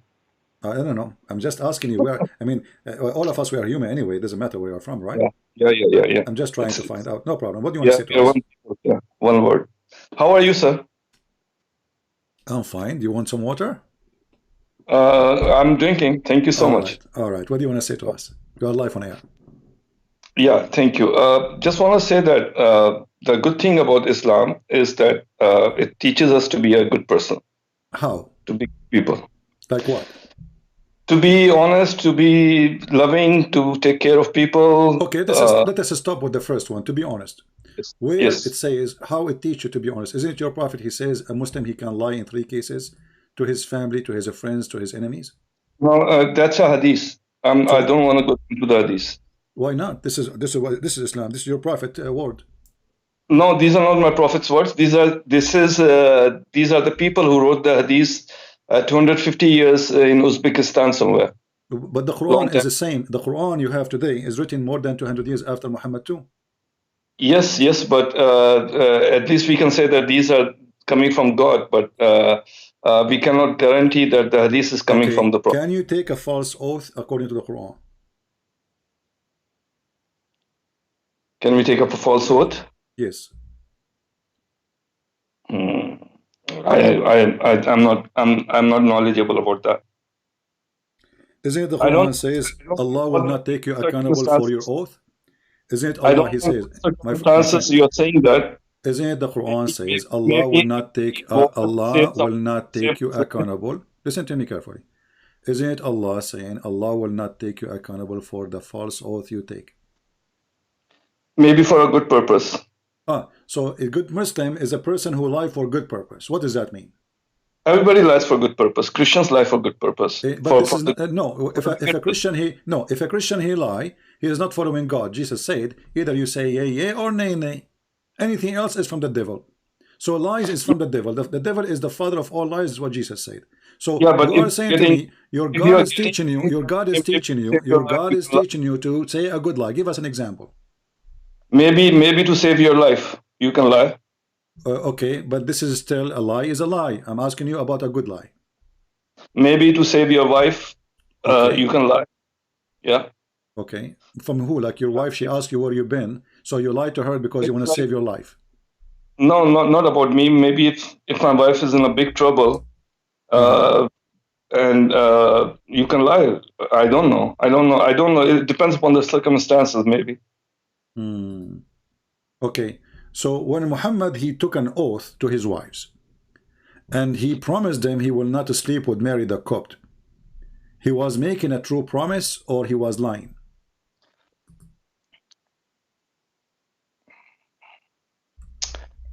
I don't know what you're referring to.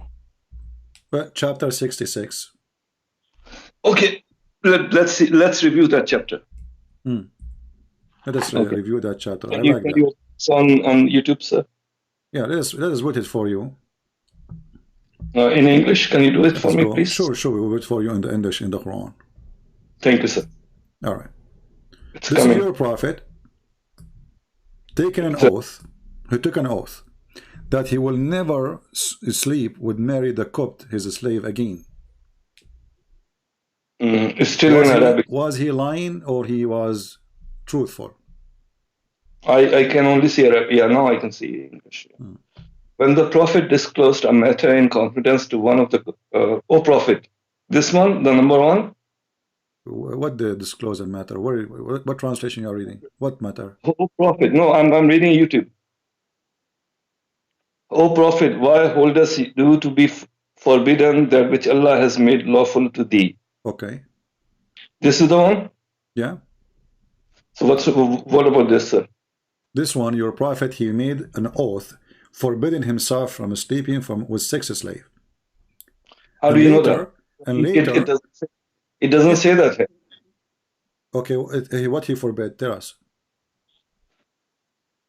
Why holdest thou to be forbidden that which Allah has made lawful to thee? Something that is lawful for you. So don't be shy about that. What is that? What Muhammad he made an oath to forbid? What is that? You know? God knows. You know, God knows. You Muslim knows. It was Mary the Copt. Go open the interpretation. You will see. He took an oath. He will never sleep with Mary the Copt again. Then Muhammad he got horny after a few days, so he started having sex with her again. How do you know that? Because he is the one who made this verse.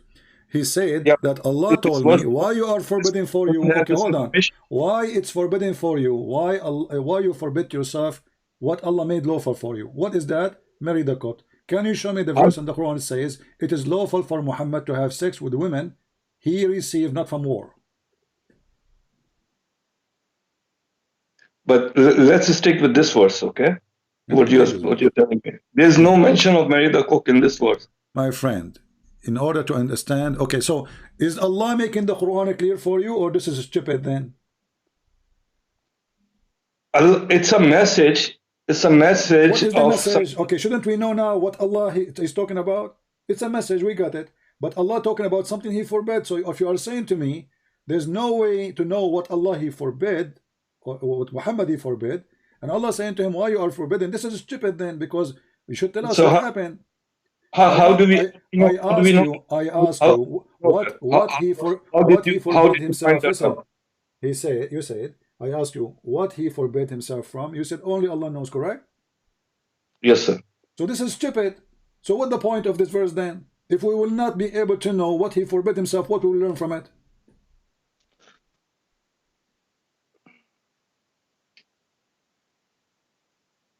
Maybe everything is not about learning. Maybe everything is about knowledge. Okay, what kind of knowledge? Okay, but after reading it, do we have more knowledge now? No, we are more confused, because now we are wondering what he forbid himself from, to the point his God telling him, why you forbid yourself from doing that?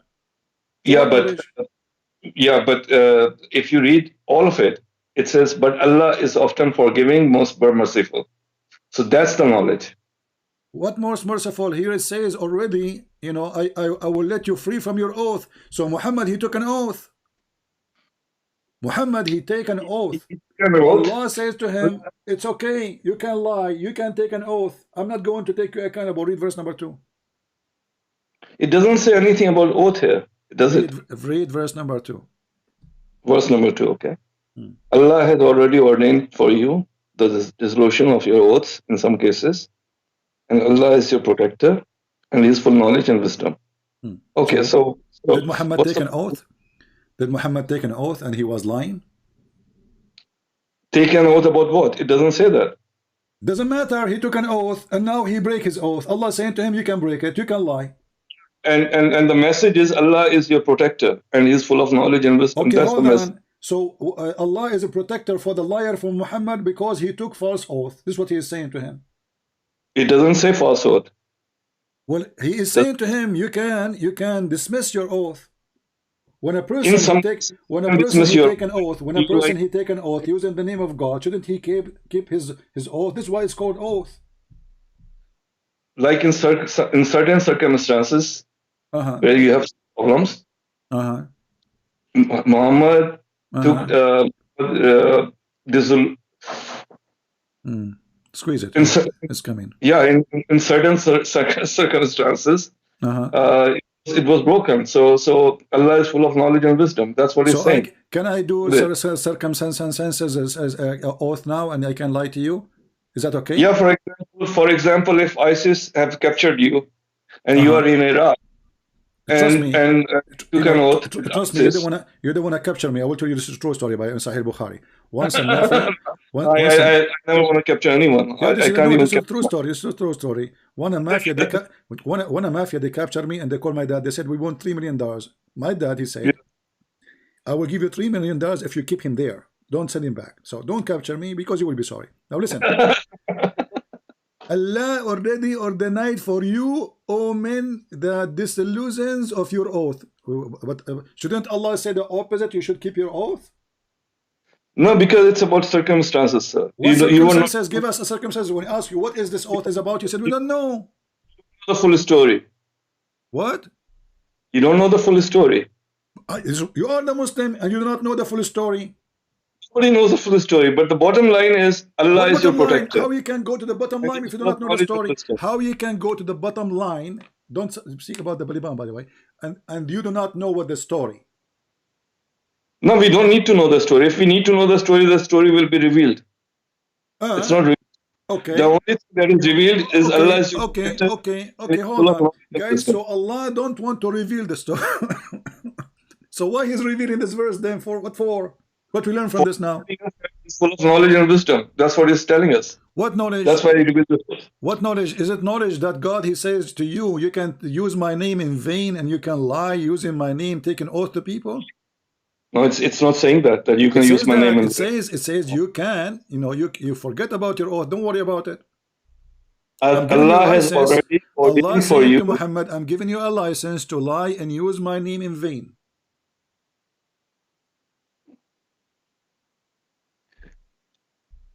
Again, you are assuming that you know the story. I'm not assuming. It is written in the books of tafsir. I'm not assuming. It's you who's assuming that there's no story. So fix what you are saying. It is you who's assuming. I am not assuming. So now we are not assuming because the assume is not there. So if we go to the book of interpretation, we will find in the assuming interpretation that your prophet was having sex with the slave in the house of his wife Hafsa. When the wife Hafsa, she came, and Muhammad, who was not, like, he did not come first, you know, she said to him, in my house and in my bed, Muhammad. I'm not assuming. It's you who's assuming. And when I say to you the hadith, you say, oh, we don't accept the hadith. So how you learn about Islam then? Okay, let me ask you. You don't accept the hadith, right? So we only listen to the Quran. Okay. So we don't follow the tafsir or the hadith, because it's all. I'm going to go with you. As long as you don't follow the Quran, you don't follow the tafsir, you don't follow the hadith. I want you to tell me what is the last name of Muhammad. Bin Abdullah. Where you learned that from?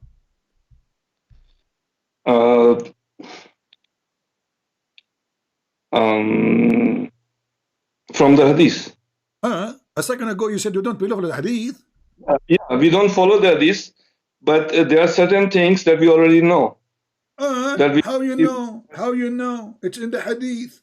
And you are the one who said to me the hadith written 300 years after Muhammad. So maybe the name is false too. How you know? So here the hypocrisy, my friend. When you want, you have an answer from the hadith. When you want, you don't want the hadith. We don't even know that. You are right. You are right. We don't even know what's the last name.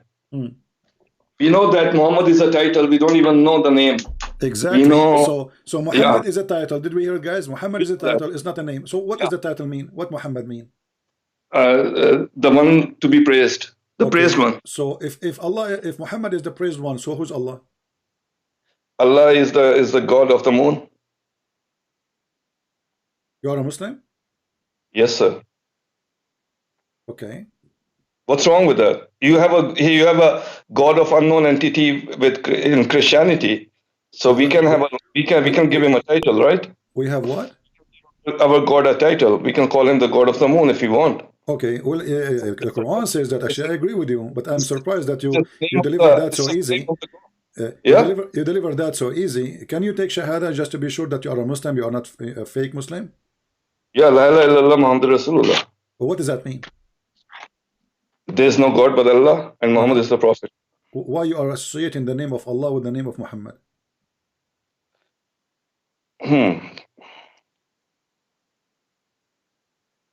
Because we are doing that to tell the people this is the religion.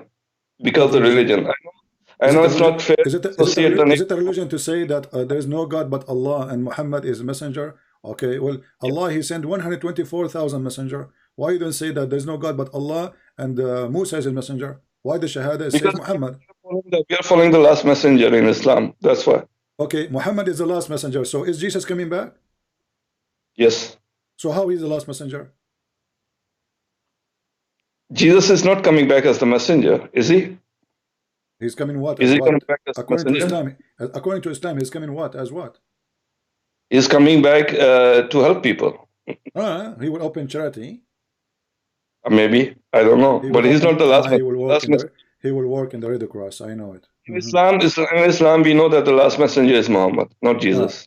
Okay, how come Allah, he sent 124,000 messengers and suddenly he don't want to send more messengers? And remember, Allah is the moon god as we agreed. So why the moon god refrained from sending messengers no more? And where in the Quran it says Muhammad is the last messenger? Because this is the final book. There's no other book after this. Who says so? Which other book is there for Islam? I wrote books about Islam. I have already many books about Islam, but there's no Quran 2. Is there a Quran 2 or Quran 3? Yeah, I was quoting ants. I quote an ant in my book, and this is what the Quran quote ants. What kind of God? He quote ants.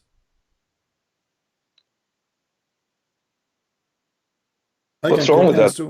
What's wrong? So how this Quran is the final message? Okay, how this Quran is a final message, and he is quoting for us an ant spoke before Muhammad by thousands of years. If this is the final message, maybe that particular ant was more intelligent than you and me. Oh, okay, I agree with you. She was a very smart ant. Actually, I noticed that the ants, they are very well organized and they go in circle too. So let us go there. When you said to me that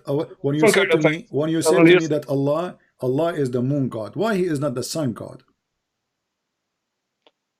Why is not the sun god? Because we follow the lunar calendar, and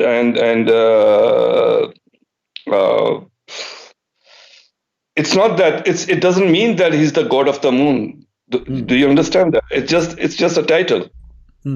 It's just because moon is bright, and moon there's high tide with the moon. And there's development with the moon, and moon we can see the beauty of the moon. That's why it's a title of Allah. It's Allah. So the moon is pretty. Okay.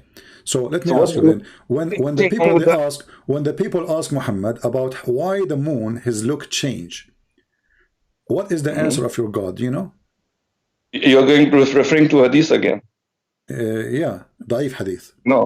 No, I just told you, sir. Please. Well, in the Da'if hadith, it says that Allah, he made the moon for timing. You don't agree with that? No, I don't believe in any hadith because the hadiths are written several hundred years ago. Okay, let us fix it then. This is not in the hadith. This is not in the hadith. This is in the Quran. Okay, show me, sir. Okay, but remember, a second ago you rejected because it's in the hadith. So the second we say the Quran, now we will accept it, right? And I'm following you. I'm following you. I'm not. No, you're not following me. You are fooling me, trying supposedly to fool me. I said to you, Allah, he says that Allah created the moon so people they can know the timing. I said to you, I said to you, this is in the hadith. You said I don't accept hadith, and now I'm saying to you, but this is in the Quran. Now what we will do? Do you accept it or not? I accept it. Show me. But how come you're not accepting the hadith then? No, show me the Quran. Okay, chapter 2, the chapter of the cow. I don't know if you're a Hindu. You used to be a Hindu before. Chapter of the Hindu. Chapter of the Hindu, verse 189. Yeah. Yeah. The Hindu chapter, verse 189. So what's wrong with this hadith? What's wrong with this verse? Because this is not the reason that the moon look changed. What does this have to do with the timing? The moon changed the look of it because of the timing? No, that the moon changes and the days change with the moon, and after 15 days the moon disappears. They are asking him. They are asking him concerning al-ahilla. You see, the moon translation says the new moons. Ahilla simply is the crescent moon. How the moon changed the size, because all what they see the shape of the moon is changing. So they are asking him why it's happened like this. Why the shape changed? So he come with the answer saying, oh, because this is how Allah he made timing. Yeah, it changes with different days. The shape of the moon. But the shape of the moon never changed. The moon, the color of the moon changes. No, nothing changed in the moon. This is nothing changed in the moon. The moon never changed. The way we see it, it changes, yeah, from Earth. Okay, but the one is answering is Allah. Do he see it differently? No, he's talking to us. He's talking to us. He's telling us that it changes for your timing. What timing? So it's correct. But the moon timing is the wrong timing. No, because even Eid, you know, the big Eid and the small Eid, both the Eids, we celebrate with the moon every single month. So Allah he is giving false information about the reason for the moon shape change. He should tell them. He should tell them. No, he should tell them. He should tell them that the moon shape does not change. The moon shape did not change. It is just how it appeared for you because of the reflection of the sun. But he did not say that. He says the opposite. He says something different. He says, you know, the moon have shapes because of timing. So every timing have a shape. He's correct. But every timing has a shape. Every different looks different. The moon did not change his shape. But he's not talking to the people of Mars. He's talking to the people of Earth. So what? He's God. This is why they are asking him, because they don't know. They're trying to find out. God is talking to the Earthlings, to the humans. Okay, I see. Okay. Nothing wrong here, sir. Okay. So Allah, the moon God, yet he do not know that the moon shape is not changing. No, he knows. He knows. So why he did not say so? He knows the moon shape changes. Why he did not say? Why he did not say so? That it's connected with the timing. Why he did not say so? Why should he? Why he has to tell us that? Because they ask him. Because they ask him. No, they ask him about the timing. He's telling us about the timing. No, I did not ask him about timing. They ask him what is the moon shape concerning the moon shape of the moon. Does it say that they are asking? Do you see the word timing there? Ask thee concerning the new moons. Okay, the new moons. Okay, the new moons. If there's a new moon anyway, if there is a new moons, if there is a new moons. Yeah. Huh? The new moon appears after the disappearance of the previous moon. How many moons we have? We have one moon, but there's another. So why in the verse it says they are asking you about the new moons? There's another asteroid that we discovered like a few weeks ago that's circling the Earth, so that's another moon. No, they are asking him about the moon they see. They are asking him, don't go there about discover. This is about the time of Muhammad. This is the moon they see in the sky. And those Arab, they think that those are not one moon because they look different. So they are asking him about Al-Ahilla, new moons. So they believe that there are many moons. The moon and the new moon and means the new moons. Not a new moon, it's a new moons. The old moon that disappeared plus the new moon that appears, the crescent moon, means the new moons. You have to be. But here it doesn't say that. It says they are asking him about the new crescent moons. So they are crescent. There are many of them. Did he deny that there are many? Did he say they are one? He said no. He said they are many. He agreed with them, and he said this is because I made them this way for timing. So your God, he believed there's many moons, each one of them in different shape. He didn't say there are moons. It says in front of you. Does it say moons in front of you? Yeah, moons means the old moon that disappeared and the new moon that appeared. Okay, new moon will be new moon, not the new moons. Sir, it's all about grammar and all of that. You know, this is not about the grammar because the Quran is a language anyway. So if the grammar is wrong, your God is wrong. Don't tell me it's a grammar now. So if it's saying the new moons, if you are saying, oh, it's talking about the old moon, so the new moons are appearing now? New moons? Maybe it's not the moons, maybe it's the moon. Who knows? Now we go to maybe. So now we jump for maybe. How are you doing with maybe? Are you good with maybe? Are you good with maybe? Are you a specialist with maybe? No, I'm saying it's the new moons. Yeah, here it says it's the new moons. How many moons appear with the new moon? You said your explanation saying there's an old moon, there's a new moon. So there's a new moon, not a new moons. When I read this verse in English with the new moons, that's how I'm jumping to this conclusion. But maybe it says new moon instead of new moons. No, it doesn't say here. It says in Arabic, Al-Ahilla. Ahilla is moons, crescent moons, specifically crescent moons. Not moon only. It's a crescent moon. Al-hilal. Al-ahilla. Ahilla is a plural word of hilal. So they are asking him about the many crescent moons. Why there are many? He said, well, I made them this way for timing. But this is a very false explanation. Okay, so it's just the plural and the singular thing that you are objecting about. No, the word in ahilla mean. Are there two moons? My friend, ahilla is not just a word. You like in English, you add s, you make it a plural word. No, ahilla is a word for many crescent moons, many. So this is not an s we are adding at the end. You're talking about the new Arabic. You were not born when people used to speak the old Arabic at that. Who said so? I am born long time ago. Who said that to you? I was born before Muhammad. Prove me wrong. Do you know when Muhammad was born? Do you know when Muhammad was? Do you know when Muhammad was born? Yeah, in the 7th century. Who told you that? 6th century, 6 something. Who told you that? Who told you that? I don't remember, sir. I don't remember. Who told you that? You don't remember? So, 600 but you are the one who said you follow only the Quran. Yeah, I'm only the Quran. Nobody knows. Nobody knows these things.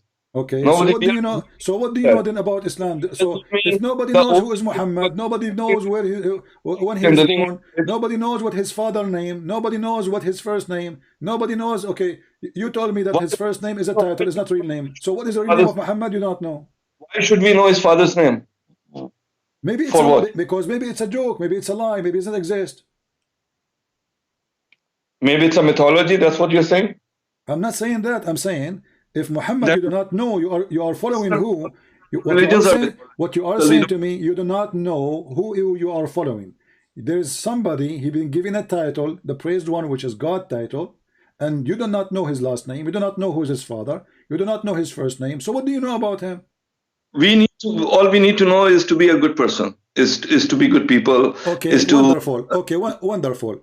Is it a good person? Is it a good person, the one who says you can beat your wife? No. So why the Quran says you can beat your wife? Okay, let's read that. Let's read that, and let's not jump to conclusions. We are not jumping to conclusion. Yeah. Does the Quran says that, or I'm making things up? I don't know how you're understanding that. It's about your understanding. My friend, you tell me your understanding. Does the Quran says you beat your wives? Yes or no? Can we go to that verse? Oh, go ahead. No problem. Here we go. Chapter 4, verse number 34.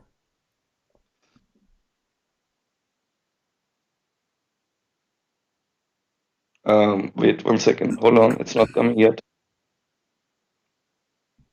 Pictal, yeah. I see Pictal. Okay.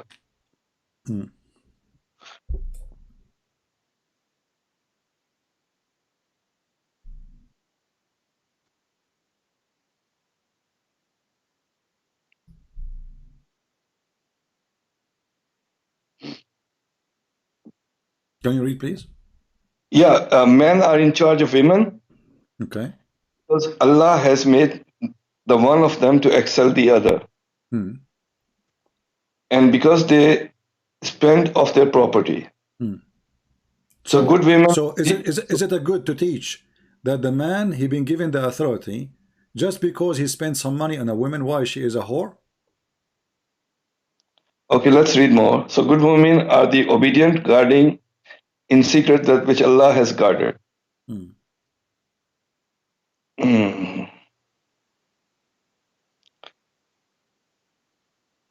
Continue. As for those from whom you fear rebellion, admonish them and banish them to pass apart and scourge them. What's the meaning of the word rebellion? Rebellion is a woman, let's say you say to her, can you make me tea? And she say, okay. You know, she is not jumping right away to do it. There's a war, there's a rebellion. What is rebellion? Rebellion is something deeper than that. It's not about tea. Is it a rebellion? Rebellion is someone who is sleeping around or stuff like that. That's rebellion. Sneaking around. I will go with you. So sneaking around or doing something really bad. That's rebellion. All right. So are you sure? Are you sure that the word rebellion here mean that this is a bad person? The word rebellion means this is a very bad person, of course. Thank you. So your prophet here was rebellion too. Here we go. We go to the Quran. We will find the same exact word in Arabic describing your Muhammad. And remember, you are the one who said this word mean a very bad person. So how come your prophet, he is a bad person according to you? Okay, and show it's me okay, and nobody will beat him. Here we go. Chapter Show me 4, that. the same chapter, chapter 4, verse 128. Chapter 4, 120. I don't see it yet. Hold on. This is the word in Arabic. Yeah, but rebellion. وَإِنْ إِمْرَأَ خَافَتْ مِنْ بَعْلِهَا نُشُوذًا. This is the same word was translated in the other hadith, other translation as rebellion. Just to show you the hypocrisy of the Muhammadan. This is exactly the same word. There are some rebels who are rebelling for a good hold cause. On. You a second ago you said to me rebellion is a bad person. Now it's a good cause. But this is but he is rebellion. He is rebellion to his wives. He is rebellion to his wives. He is rebellion to his wives. He is rebellion to his wives. So here it's talking about the bad people. Yeah, it's talking about the wives. It's talking about beating. Here is talking about your bad Muhammad. This is verse 128, the same chapter. And let's read this.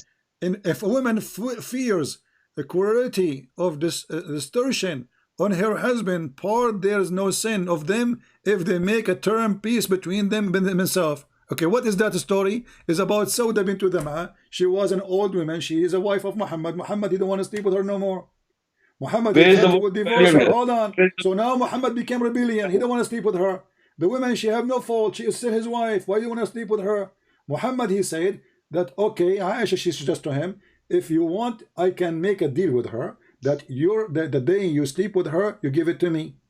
And you will not divorce her. The woman, she is old. She don't want to be homeless in the street. So she agreed to the terms and conditions. So how come when your prophet is rebellion, his wife, she cannot beat him, and you are the one who said rebellion means bad person, evil person. But when the woman, she is rebellion, according to you, we can beat her. I don't see the word rebellion here. Can you show me, please? I see it. It's because you don't speak Arabic. Here we go. Even here it says, if a woman fear cruelty of distortion from her husband, so he's a cruel to her. Do you see it? Your prophet is being cruelty. Yeah, this is more ugly. This is more ugly than this is the translation, my friend. Rebellion means what is the rebellion? Rebellion means that you the same translator. Hold on. Let us see the same translator. Read with me carefully and laugh. Mr. Rebellion. Yes, it doesn't say rebellion, sir. Okay, hold on. Okay, all right. Let us see. Here we go. Read carefully. Yeah. If a woman, she feareth ill treatment from her husband. Ill treatment. Do you support ill treatment? No. Okay, your prophet was doing ill treatment to his wives. Where does it say that? It's in front of you. Yes.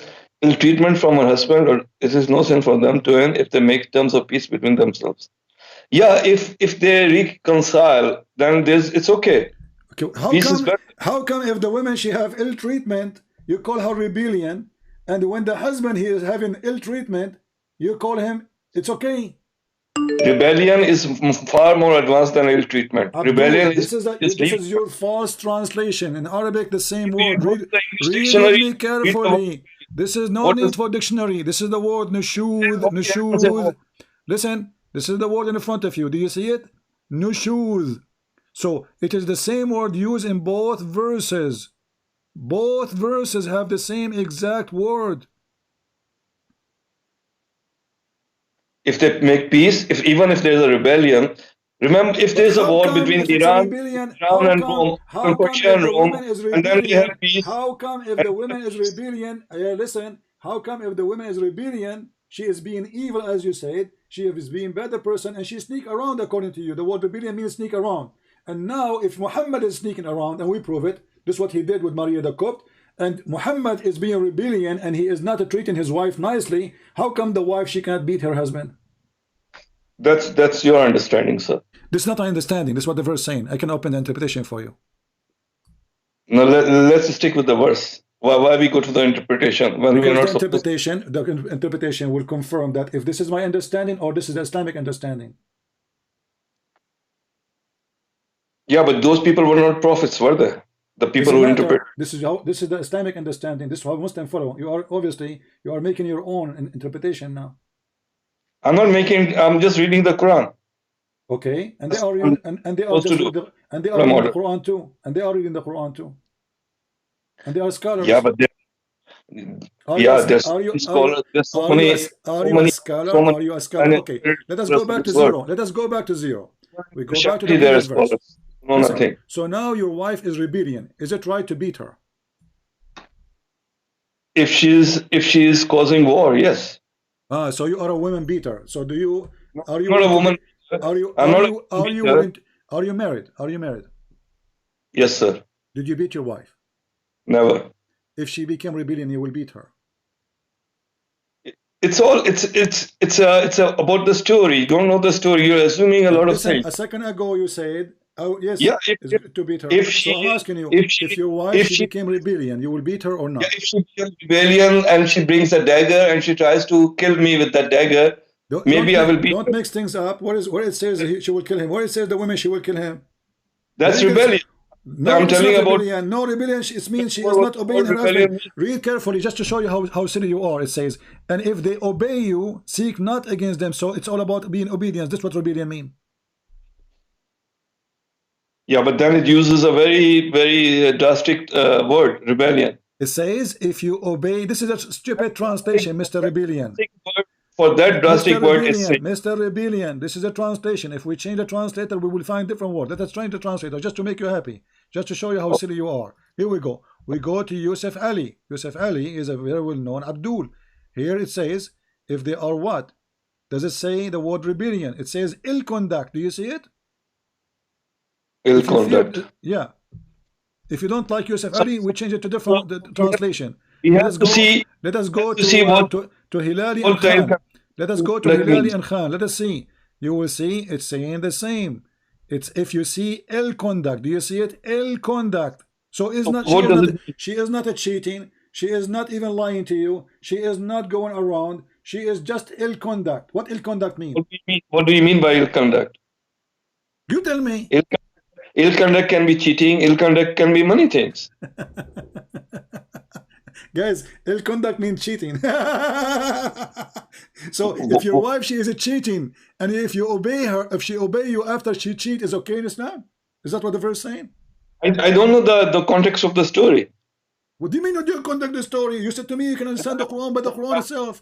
You said you do not need to understand anything. The Quran alone is enough. That's why you do not need the hadith. So if she obey you, so you are saying to me that you Muslims, if your wife, she goes sleep around, and then you give her order to make tea for you, and she obey you, it's okay. She can cheat. Does it talk about tea? Well, she is doing ill conduct. What is ill conduct? Who knows? But the message is clear. The message is clear. Surely Allah is ever most high, most great. That's the message. So that's what we read. What the message? What is the message? The message saying to you that if you have a wife, she is doing ill conduct, you can beat her. But if the husband is doing ill conduct, you cannot beat him. Correct? No, sir. It's a different context. Totally different. It's not. This is the same chapter, the same word used in both. Chapter 4, verse 34, chapter 4, verse 128. It's exactly the same words.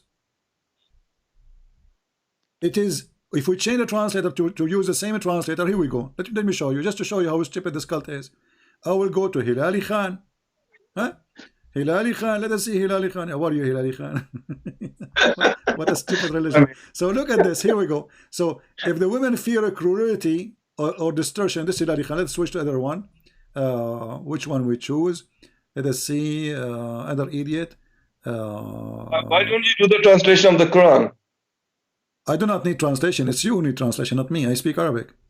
No, if you think these are all wrong translations, maybe you should do the translation also. Well, can you read in Arabic? Okay, let us read in Arabic then. What do you want? For us people who don't know the it's not my fault. It's not my fault. You are a Muslim who pray to Allah in Arabic, but you don't know Arabic. Who is the stupid here? Aren't you a person who pray to Allah 5 times in Arabic? Yeah. Okay. So how come you do not know Arabic? We just it's coming. We just don't need to know what it's saying. What do you mean to know? If you do not know what you are saying, you just said you do not know Arabic. So how you pray in Arabic, but you do not know what you are saying? Don't know what it's saying, but we get the message. How you can get the message if the message have to be in Arabic? Allah knows what it's saying. We don't need to know what's saying. We just got the. Okay, so how you can follow the message if you do not know what it's saying? The message is to be a good person. That's the message. What the heck? Where you heard that? If you do not know how to read the message, how you can know this is the to be a good person? Okay, let's go with good person. Let's go with a good person. Okay. Yes. Is it a good person? Is it a good person that there is a guy? He say I'm a prophet, and if there is a females they like to have sex with me, they can come to my door. Is that okay? Maybe there's something hidden there. What is hidden? The penis is hidden. The penis is not is not shown yet. What is hidden? When a person he says I am a prophet. When a prophet he says I am a prophet of Allah, and Allah told me any Muslim women she like to do boom boom with me. My doors is always open.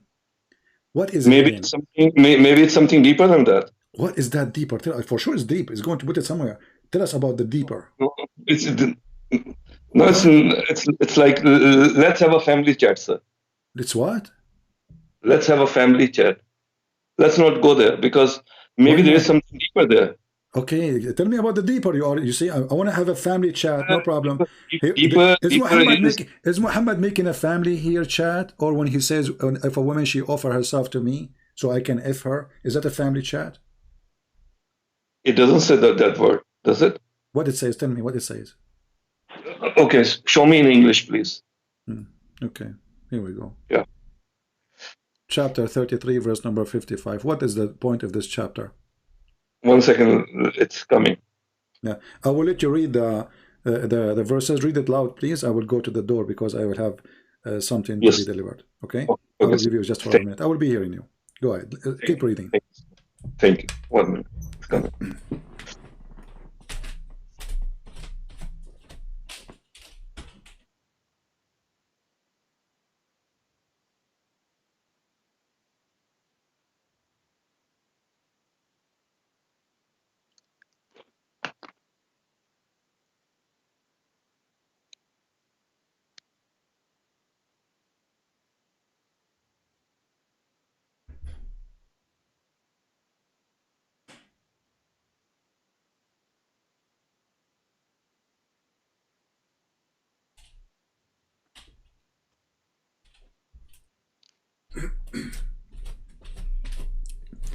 All right.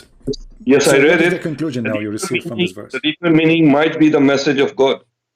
What? This is the message of God? Yeah, message of God. Okay, the message of God, you can have sex with this and this and this and this and this and this and this. Okay, I want you to start reading from the beginning. It says here, we have made lawful for you your wives. Don't you think this message is too late? Already they are wives. Okay, good. Lawful for you your wives. What do you mean good? What do you mean good? What do you mean good? The guy already have 13 wives at least.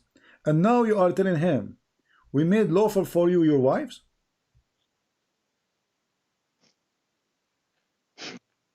We made lawful to you your wives. The ones you have already married, it's okay. It's good for you. It's lawful for you. Okay, hold on.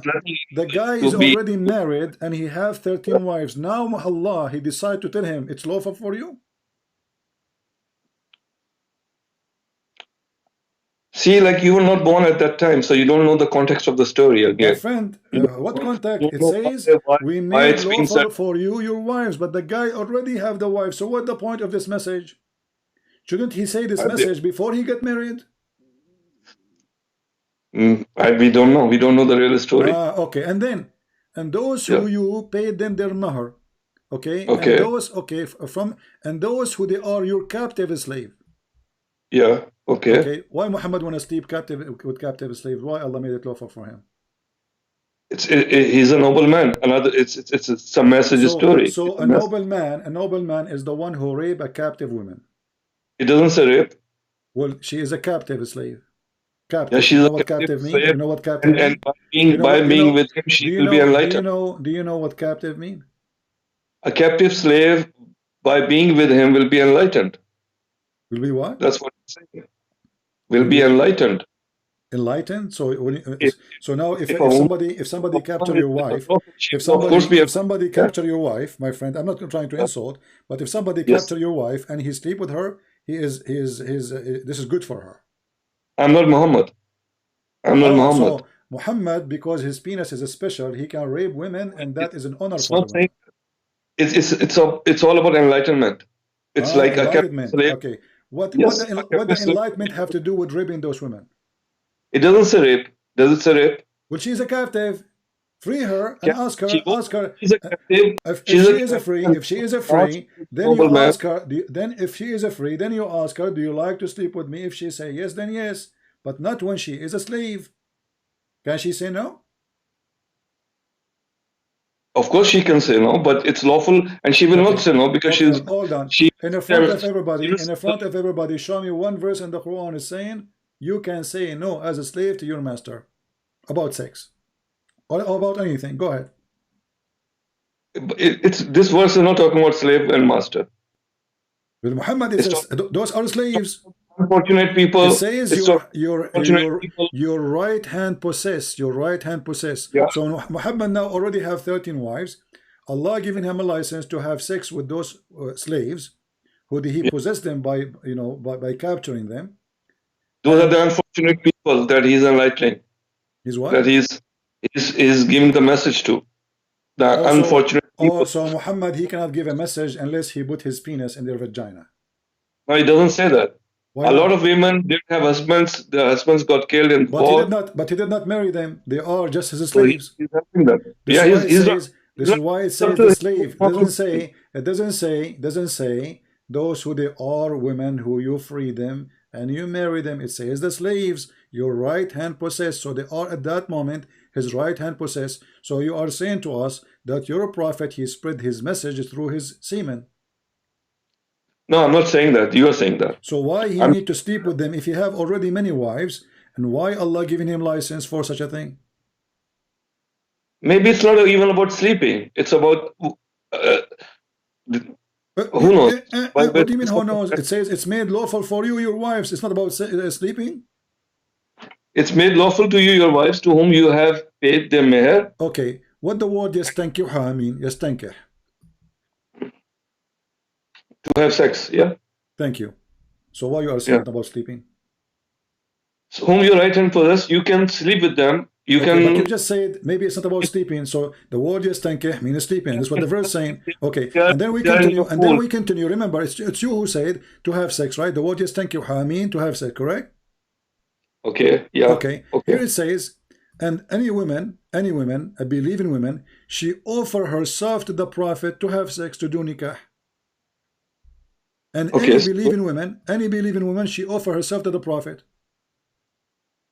Okay, I ask you what the word yastankih mean. You said to have sex with her, to F her. Okay, why a believing woman? Why Allah he made a privilege only for Muhammad, that any believing woman, she can come at his door and knock at the door, and she say to him, if I want. Because he's the only prophet. There are no other prophets. So because he is a prophet, he can if all Muslim women. No, because he's a prophet, he can. There's a lot of wisdom there. There's a lot of things. There's a lot of wisdom. There's a lot of story. There's a lot of good things that are. Now, because if he is a prophet, Allah given him a privilege for him alone to F all Muslim women. Why? Maybe he's bringing some virtues. He brings some what? He bring what? Virtues. There are virtues there. Virtues? What is that mean? Yeah, virtues. Virtue means noble things. So when you F all Muslim women, you are doing noble thing. Yeah. So Muhammad he have like, so Muhammad he opened a charity. It's called penis charity. Any Muslim woman, she is horny, you go to Muhammad. Muhammad will F you, and that is the virtuous you are saying. You have to talk to God and the Prophet about this. Well, I'm not to you about this because your prophet is dead and your God does not exist. I'm not here to judge God and prophet like this. I don't care. You are the one who just said that your prophet is doing good work by effing Muslim women. Why you want to do that? What's wrong? There's no. Isn't it enough? All the women he have, the slaves, the wives, the cousins he sleep with. Now, in the top of that, any Muslim woman, she offer herself to F her, and you are saying to me this is charity. All the women want the Prophet. All the women want to be. All the Muslim women, they want the Prophet. All Muslim women. So are you saying to me that Muslim women are a bunch of whore? No, because they want to be close to God. Because they see his nobility. So you are saying to me, in Islam, you can be close to God if you F Muhammad. No, I'm not saying that. You are saying that. You said that. I asked you why they want to F Muhammad. You said because they want to be close to God. They want to learn from him. They want to be close to him. Like if there's they want to be close to learn or close. They want to be close in the bed or close to learn. Hold on, this is about effing. You are the one who said to have sex. Yes, thank you. How you said? I asked you what it means. You said to have sex. Okay. Long-term relationship. You learn a lot. What they will learn from Muhammad when he have sex with them? Go ahead. But sex is not the only thing, is it? But it says here it's about sex. Yes, thank you. It did not say anything else. It says yes, thank you. Which means to F her again and again and again. It's a continuous verb. Yes, thank you. I asked you what does thank you mean. It says to have sex, and it's a continuous verb. Wonderful. So now, what she will learn from the Prophet, Muslim women coming by thousands, Muslim women coming by millions. Does it say Muhammad exists today?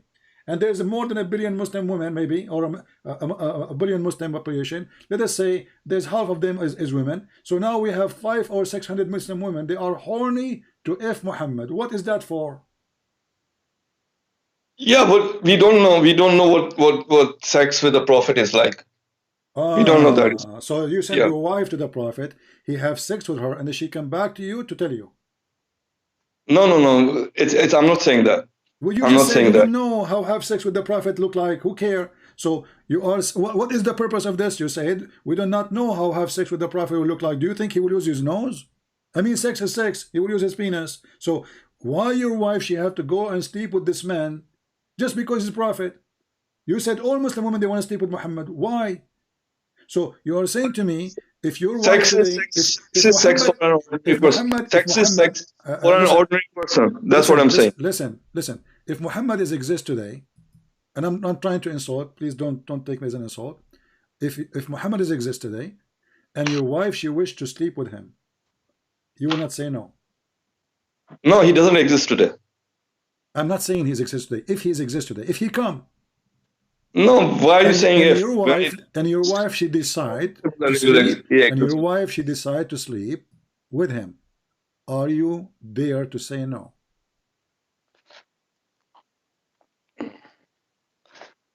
Which husband said yes? Who was the husband at Muhammad's time who said yes? Any believing women, and you are the one who said to me, all Muslim women they like that. So if your wife she like to sleep with the Prophet, according to Islamic books, it says if the Prophet his eyes fall into a woman, her husband must divorce her immediately, so the Prophet he can F her. That's not in the Quran. I don't care. This is the understanding of Islam. And you agree. You just told me all Muslim women at that time they want to sleep with the Prophet, correct? Yeah, like women are like that. Don't you know that? Women, so Muslim women when they see so Muslim women at that time, according to you, when they saw Muhammad, all of them they want to F him, and nobody want to. So all of them they will cheat their husbands. No, it's the nobility of the man. He's God's man. He's God's man. He's not an ordinary person. Okay. It's not an ordinary sex. The God man in Islam is the guy who sharp his penis. He want to F every woman believing in him. This is the God man in Islam. No, you're reading this out of context. He's a very said that to me. I'm asking you why all Muslim women they want to sleep with Muhammad. You said because he's a God man. So you are saying to me that God man in Islam have a definition. Because he's a God man, all believers who follow this God man, they want to F this God man.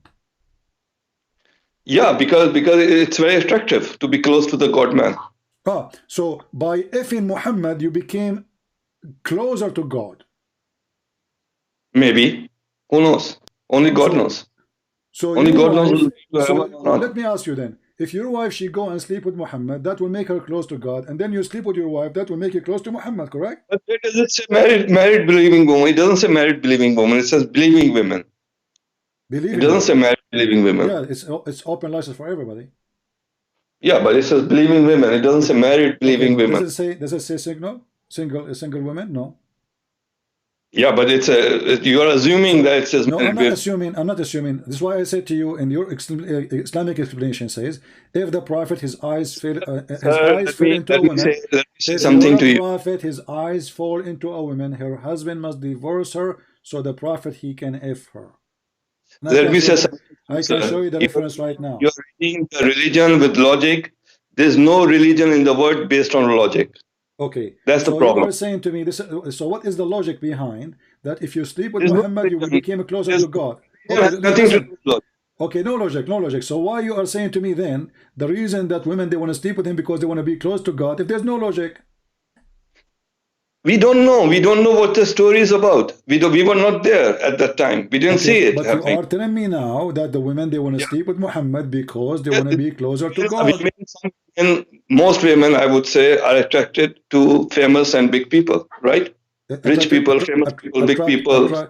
Okay, so Muhammad. This Okay, so Muhammad is Muhammad get talent, and now Muhammad because he get talent, all Muslim women they want to have sex with him. This is what you are saying. All believing women might wanna jump to him, yeah. So some of them might. Okay.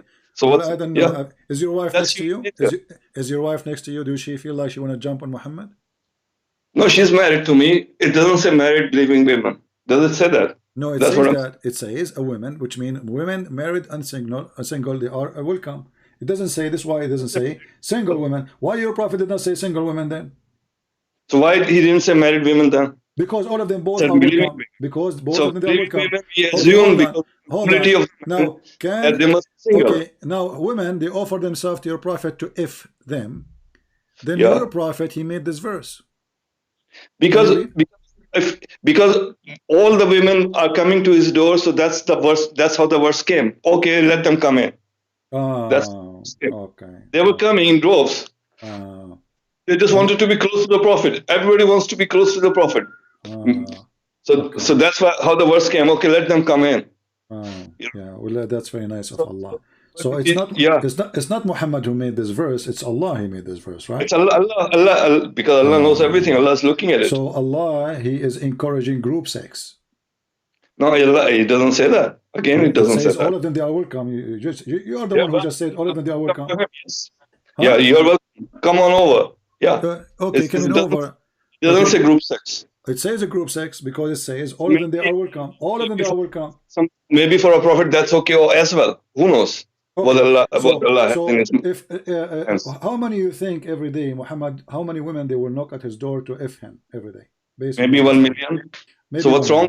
So how Muhammad will have sex with them without being having He's group not sex? a normal person. He's not an ordinary man. He's not what? He's not an ordinary man. So he can f 1 million women in one day? Maybe. Who knows what he can do? Yeah. What his power is. You know what? I can do 999,000 million. 1 million is too much for me, to be honest with you. This is too much, really.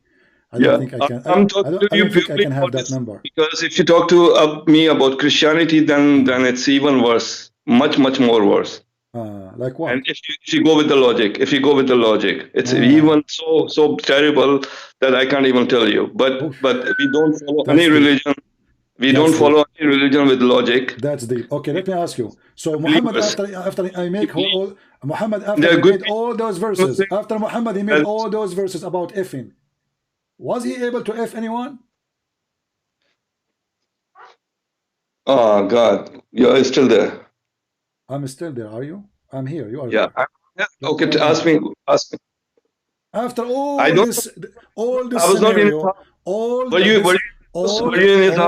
this scenario about effing, and God is involved in the effing of Muhammad, and Muslim women they want to go closer to Allah by effing Muhammad. We got that. Now, was Muhammad even able to F any of them? Who knows? Prove it. I don't know. You don't know. Okay. Isn't it the Quran says that Muhammad he was not the father of any of your men?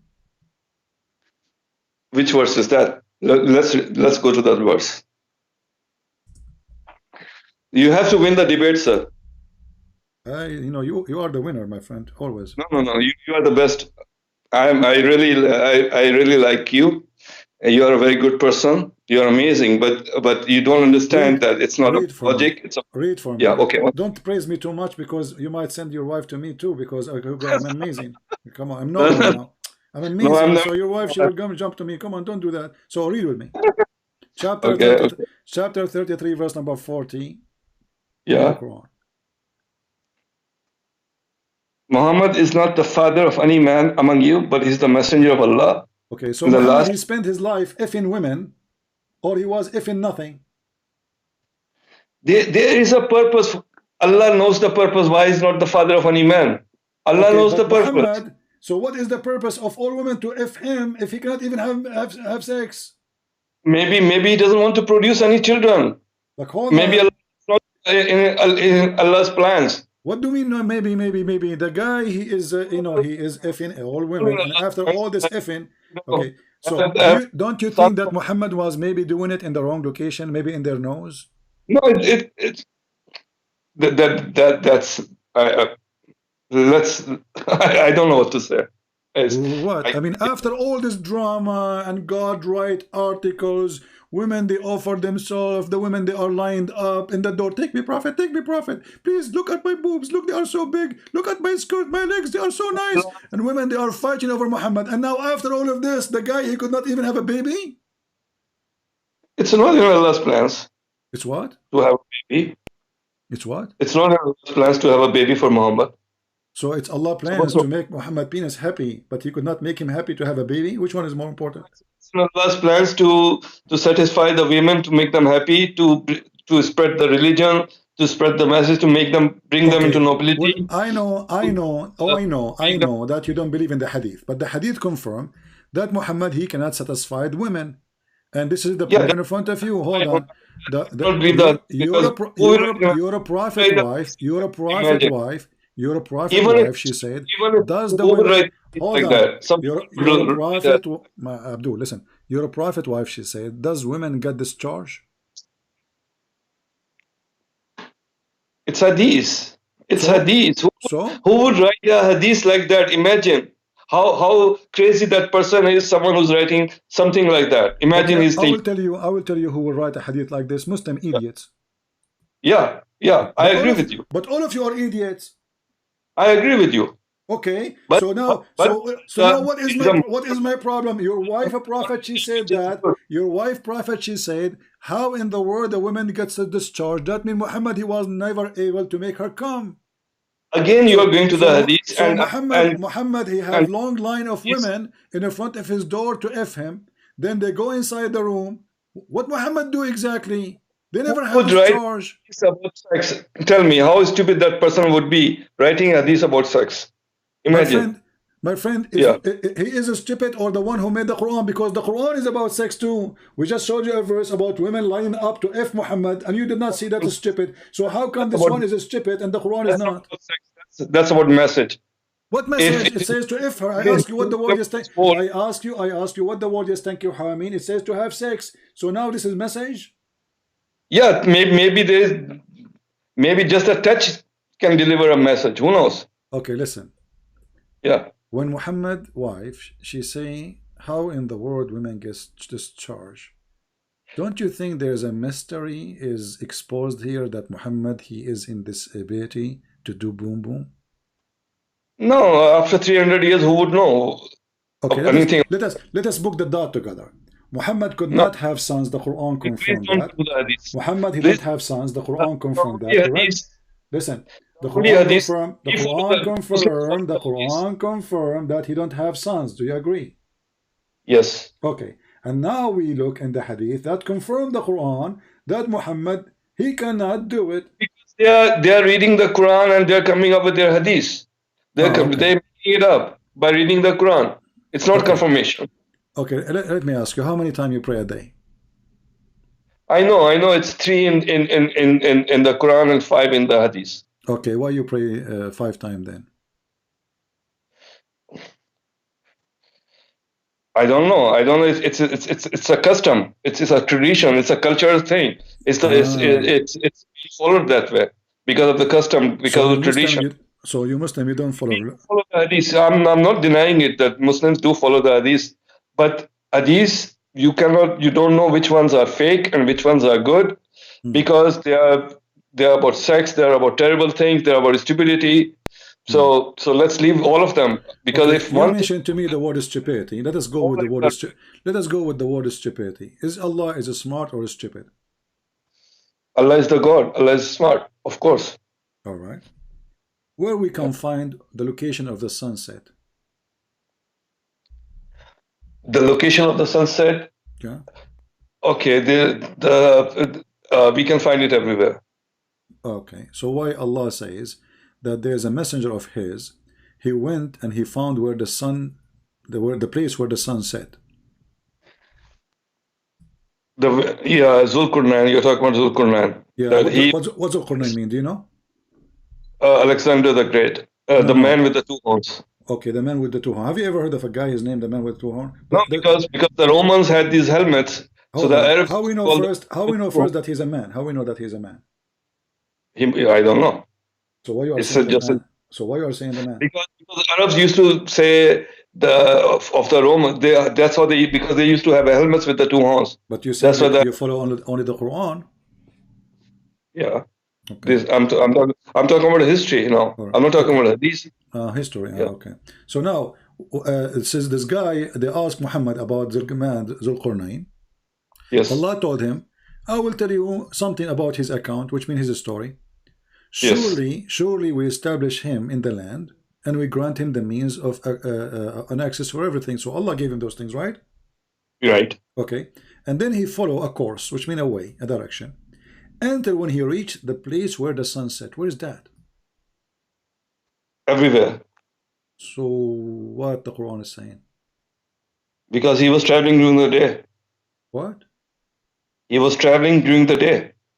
But no, this guy describing his lifetime story about a victory. Yeah, so he went to the direction, my friend. No, because it doesn't say until the sunset. It says until he reached where the sun set. Yeah, until he reached where the sun set. He was traveling during the day, and in the evening he reached the place. Does it say here the place? Does it say the word place? Yeah, he reached the place where the sun was setting. So that place at that time was in the evening. It doesn't say that. It doesn't say that. It says until he reached the place where the sun set. It's not really setting yet. He reached the place where the sun set. Correct? At that place, the time was the evening time.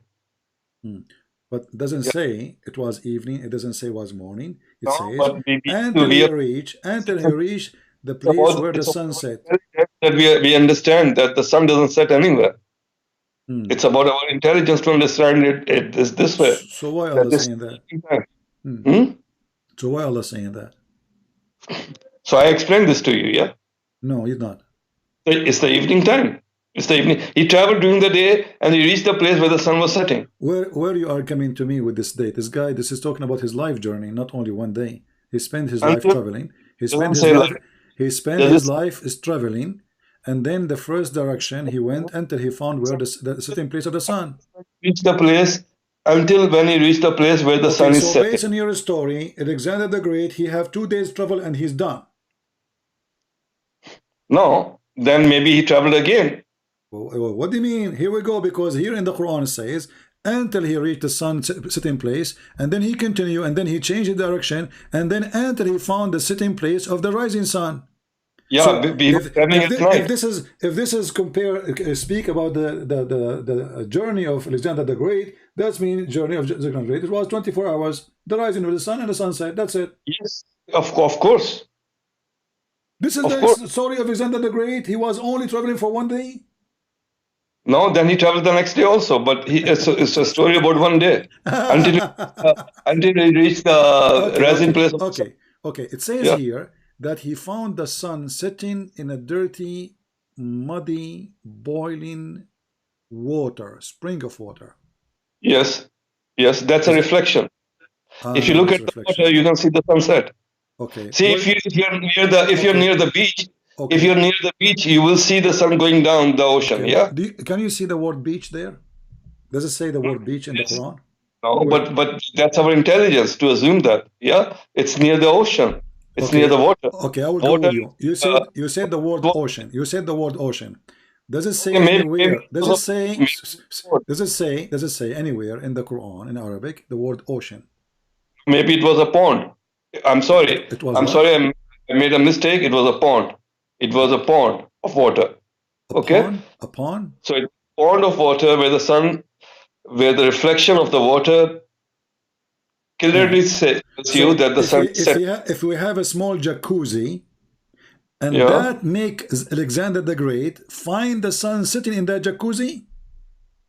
No, it's not going inside the jacuzzi. You can see the reflection of the sun setting from us. No, it says he found the sun. He found the sun, not the reflection. Are you fabricating Quran now? No, it says he found it sitting in a dirty, murky water. So where is the word reflection coming from? Are you making your own words now? So there is a. So let me explain this to you very calmly. Okay, I'm sitting in a valley, and there's a lake somewhere, like after maybe 5 miles from me. Yeah, this is not a lake, by the way. This is where the Prophet piss. His piss is so big, you know. This is not a lake. Is it yellow? Is that lake you are talking about is yellow? Where does it say yellow? I don't know, because the Prophet urine was so big. When you urinate, he spent for 10 hours. I can show the hadith. Now you're changing the topic. Okay, I'm not, because you said a lake. What lake? It says a spring of water. Where you get me the lake? Where you get me the word? Where you get me the lake from? It says a spring. It says a spring. Does it say spring? Okay, spring of water. Okay, how the spring became a lake? Spring of water can be a lake as well. No, spring is where the water coming from. The lake can be happen maybe later after. But the spring is where water coming from. It's a small hole in the ground where water is coming from. Correct? Okay, so let's be calm and let me explain to you. So sitting in a valley, and 5 miles away I see a spring of water. So I can see the sun setting inside. I can see the sun setting inside the spring of water, but it doesn't mean that's going inside the water. So why he's saying he found it sitting in the spring of water? He's not saying he thought. He's not saying it appeared to be. He says he found it sitting in spring. Yeah, I'm telling you, if I'm in a valley and I see a pond or a spring of water and the sun is setting, I'll find it setting inside the water. Really? But going inside, but it will look like that. I'll find it. I'm looking at your picture. I can tell you have a very you have a person eyes. I mean, so when you look at the spring of water and it is the time of the sunset, you will see it as if it is going in the water. Yes. Okay. Why Allah saying that? Allah is saying that he found it setting. Okay. So he found it where? Sitting in the spring of water. Was this is a true find Allah reporting, or this is a false fabricated find? It doesn't say that the sun set down inside the water. Does it say inside the water? It says he found it sitting in a spring of. He found it setting in a spring of water. Okay. And? So what's wrong with that? It's like you go near water. When I say I found the rabbit, when I found the rabbit sitting in the box, where's the rabbit was? But this was written 1400 years ago. Who cares? So are you saying to me because 1400 years ago it's okay to be stupid? The Arabic grammar was changed much many years afterwards. The Arabic grammar changed very much. So this is a mistake. At that time it was correct. Now it's wrong. At that time, the Arabic grammar was different. Now it's different grammar. There was no grammar. There was not even grammar at that time. Yeah, correct. I agree with you. So people who started, are you saying to me, Allah, because Allah he have a problem because the Arabic is not good to explain what he want to say. So it make him look stupid because he could not find. Good a problem because Muslims don't view it like this. They do. No, they don't. They believe in it. They are believers. No. They don't go with logic, just like Christians. No, they do. Here we go. Your prophet, he believe in that. Let us go to the hadith, and then he will say to me, again, I believe in the hadith. They're looking at the Quran, and then they're coming up with these stupid hadiths. Who understand the Quran meaning better than your prophet? You? No, it's not my prophet. That's what you say. It's not the prophet who said these things. It's somebody who wrote these things 300 years later. So and why Muslims? Why Muslims? They say the Prophet says that. Because Muslims are stupid. What shall I say? Are you into a Muslim too? Yeah, and you are stupid then. There are some good Muslims. Yeah, there are some good Muslims. There are some stupid Muslims. Okay, just like Christianity, just like every other religion. Okay, but you can. So you are saying there's a billion Muslims, they are stupid, and you are the only smart Muslim. I'm not saying I'm smart. I'm just saying that the people who are writing this. So are you saying you are stupid? Are you talking about sex? Are you saying you are talking about stupid things? Sex has nothing to do with religion. Are you saying you are not smart? Are you saying you are stupid? I'm very stupid.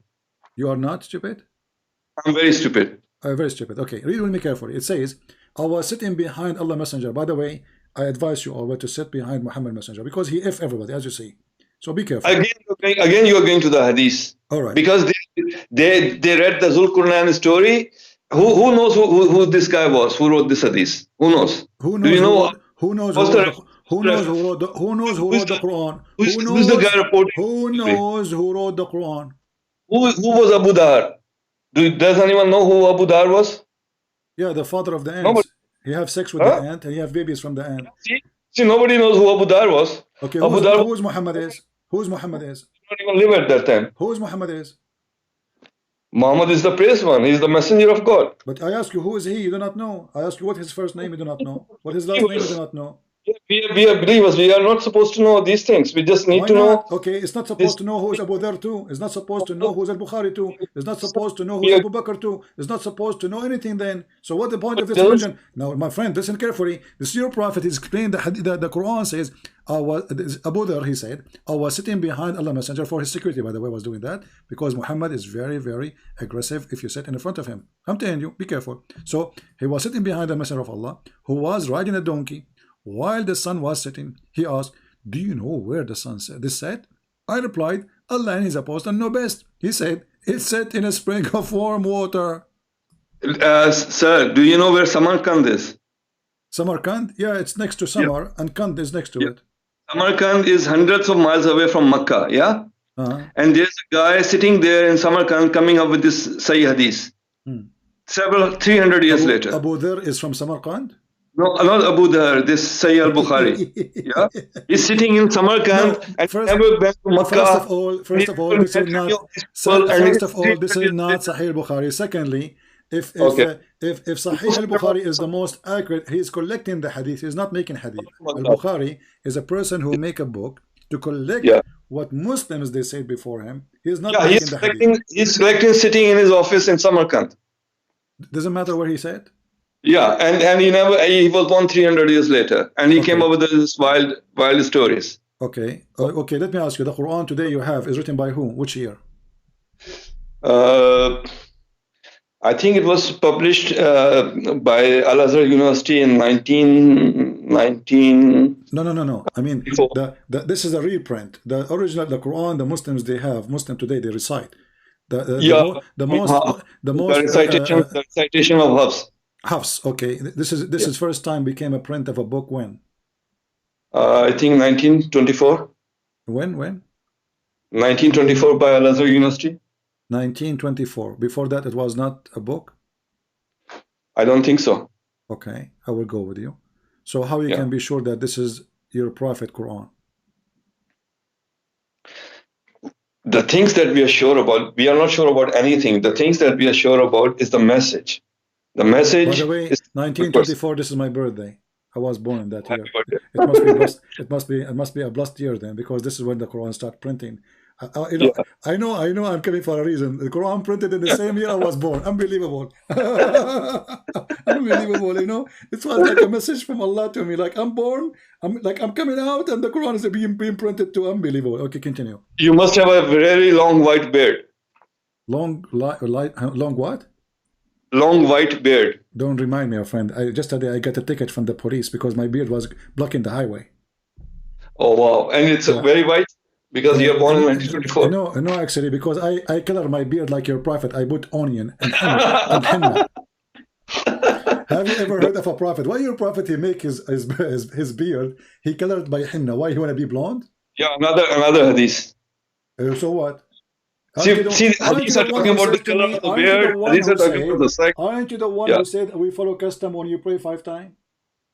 Yeah, we pray 5 times. We follow the custom. We follow the. It's in the hadith. The custom is in the I hadith. know, it's from the. I know it's from the hadith. It's not up to you to what follow can we do if the majority of the Muslims are following that? What shall we do then? We cannot do anything. We have to just all follow it. Listen. Okay, listen. So, do you reject the word hadith? Quran is a hadith. I know where you're going. Okay. So how you accept the Quran when the Quran is a hadith? But the difference is the Quran is the word of God and hadith is not. That's the difference. Okay, hold on. Let us see if the Quran is the word of God or not. Let us go back to 0. I ask a Muslim. You still have not won. Hold on. I think this is your first time that you still have not won the debate in such a long time. This is your first time, I think. No, my friend, we are losing with you for sure. Because I'm honestly very stupid. You are the winner. Okay. No, listen. I wanna ask you here about this verse.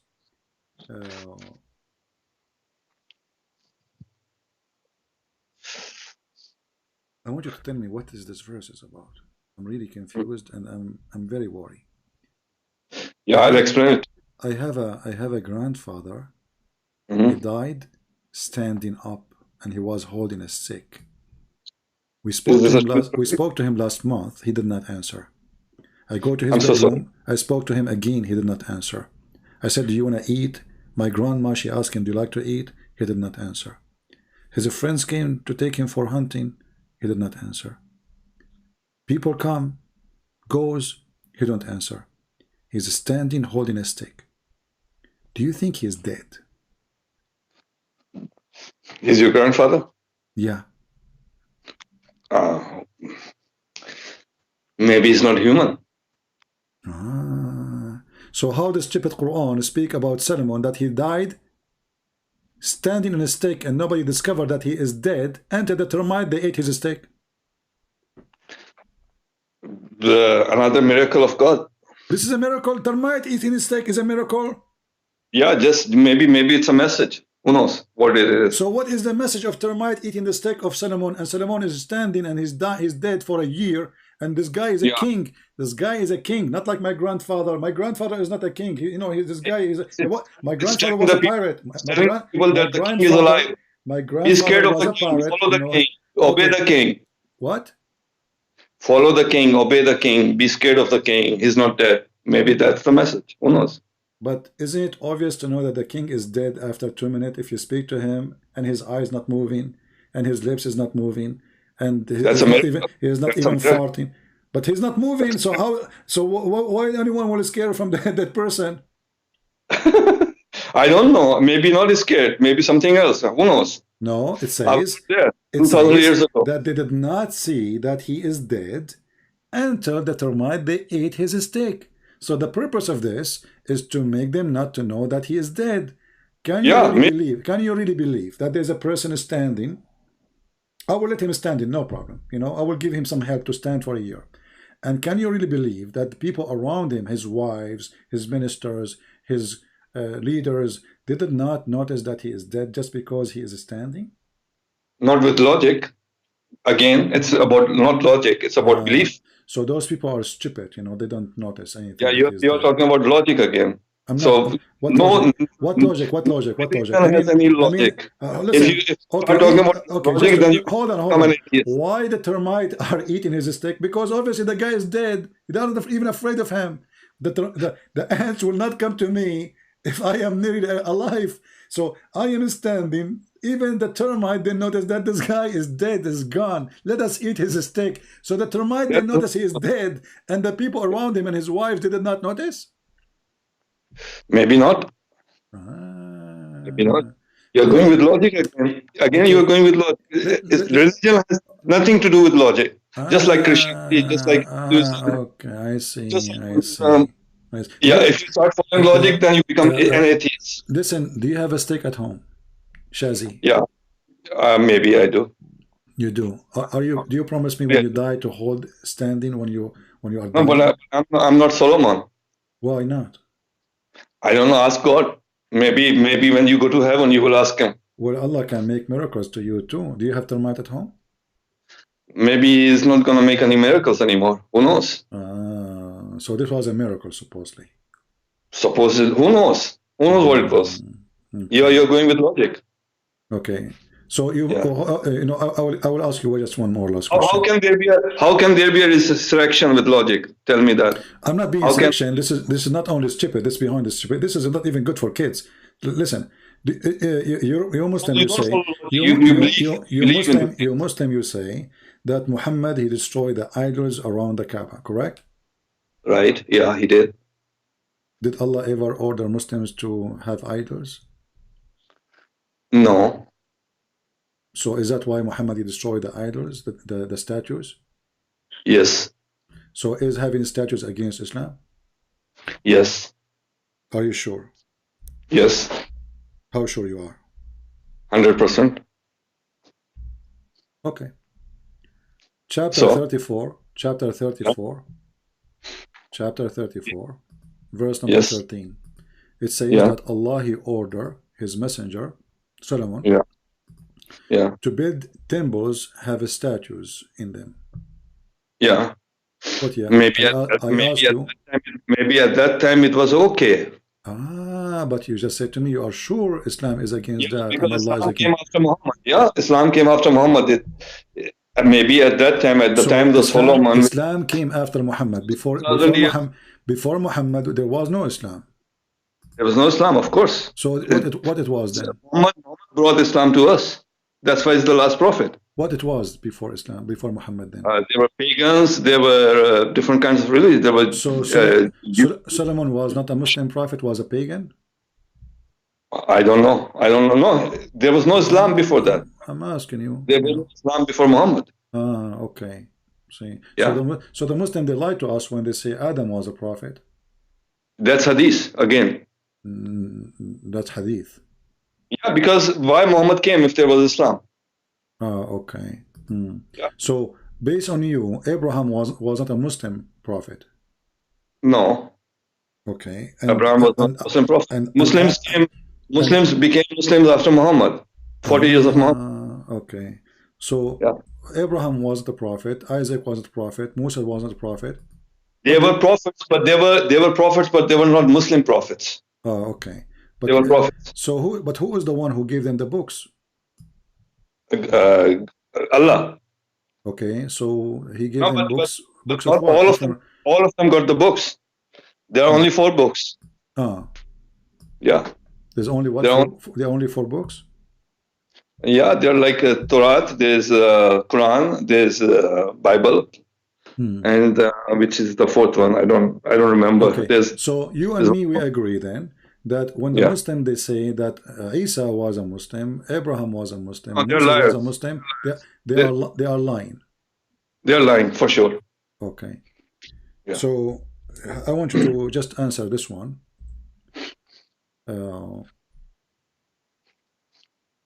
Let us see this. See, these are the Muslims who have given Islam such a bad name by lying, by making up YouTube videos, by coming up with stories. Hold on. By saying that there is science in Quran Islam is the most stupid religion. I want you to read this verse for me.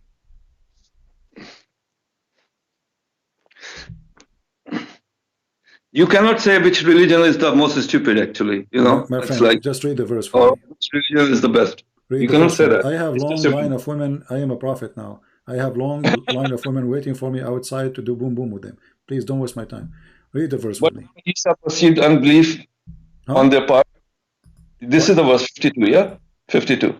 Yeah, this verse saying, just to make it short, it says that Isa, he said to the believers, the followers, the disciples of Isa, he told them, we are all Muslims. And you said to me that they are not Muslims. The only one Islam came after Muhammad. It doesn't say Muslims. It doesn't say Muslims. It says Allah's way. It doesn't say we are Muslims. It says that. Read it. Where does it say Muslims? It says Where does it say the word Muslim? Read it. Okay, I'm reading it. I don't find it. It's in front of me. How come you don't see it? Then when Isa came to know of their disbelief, he said, who will be my helpers in Allah's cause? The disciples said, we are the helpers of Allah, and we believe in Allah and bear witness that we are Muslims. Okay, so there was, I'm wrong. I'm not as educated as you are. I'm sorry. Please forgive me. We were Muslims before Muhammad, according to this. Okay, thank you, my friend. I have to hang up on you now. It was fun talking to you. And I want you, next time you pray to the moon god Allah, as you said, you know, to tell him, Christian Prince, say hello. And tell him that I look at the moon and I look at the prophet. I look at the moon and I look at the prophet. And I look at the moon and I look at the prophet. And I look at the moon and I look at the prophet. And I decide that the moon look way better than the prophet. All right? So I will hang up on you. I want you to listen to this video so you can laugh. And you are the one who said, and you are the one who said that the prophet. By the way, do he look so good? I will say one thing before you hang up. Yeah. That you criticize Islam a lot, but there are a lot of things in Bible and other books as well that you ignore. You are a very educated person, and it was an honor talking to you. Thank you very much, sir. You're welcome, but I don't ignore anything, my friend. No Muslim can debate me, and no Muslim can prove us wrong. Thank you. If you debate about Christianity, you can. Nobody is stopping you from asking about Christianity, and you will see that you are no. You will lose that debate. You will lose that debate for sure. Okay, give me a question. I will give you a chance, even though we are going. Give me a question. No, give me a question to make me lose. No, we will not go. No. You know, I decided to forget about those women lying in front of my house to do boom boom. Give me the question in Christianity. No, I insist. Give me the question in Christianity, which I cannot debate, and I will lose. Go ahead. Maybe next time I come to you and I tell you about Christianity and you will... Next time. There's no next time, because by next time you will become shish kebab. Sure. Your wife, she will see the prophet. And you will lose 100%. No. Give me the question. So what happened now? So you are saying to me, ignore, and the second we said to you, no, okay, ask me the question. Suddenly you don't want to ask me the question. What happened? No, because today we decided to only talk about Islam. No, we did not decide anything. Here we go. We made the decision. I am a prophet of Allah, and I say worship me. Here we go. Give me the question about Christianity, which nobody can answer. So I have to cook food. I have to take care of my children. It's already too late. Next time. All right. Take care. All right.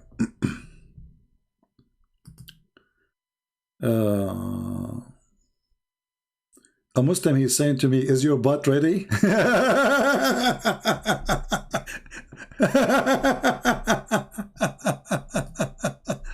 What a butt religion. A Muslim texted me in the chat, says, is your butt ready? My friend, don't talk about my butt. This is what you Muslim do. Talk about Muhammad's face, his belly, his eyelashes, his butt. The command, this is Muhammad Rasulullah. Oh, wow. This is Muhammad Rasulullah. Anas ibn Malik says. Anas ibn Malik, he says that? No way. One night, I came out one night, it was the full moon night. Look at the emotion. It's hard to say it, isn't it? It's very hard to say it. Look at the emotion. Look at this. I look at... You cannot say it. I cannot say it. It's not coming. It's not coming because I'm very emotional now. And I'm talking about the most pretty person in the world. He's so pretty. He's so pretty. Face. Moon night. The full moon night.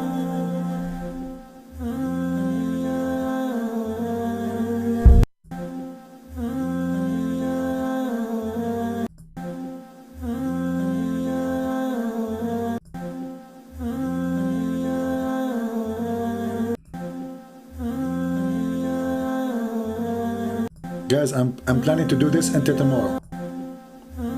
This is fun, especially with the background music, you know, like, what the heck is that? You cannot handle it, you know. He's so good looking.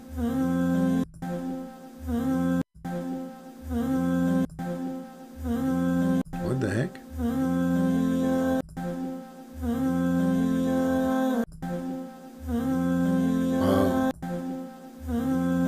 I love it. do it one more time and go to heaven. That's it. Oh boy.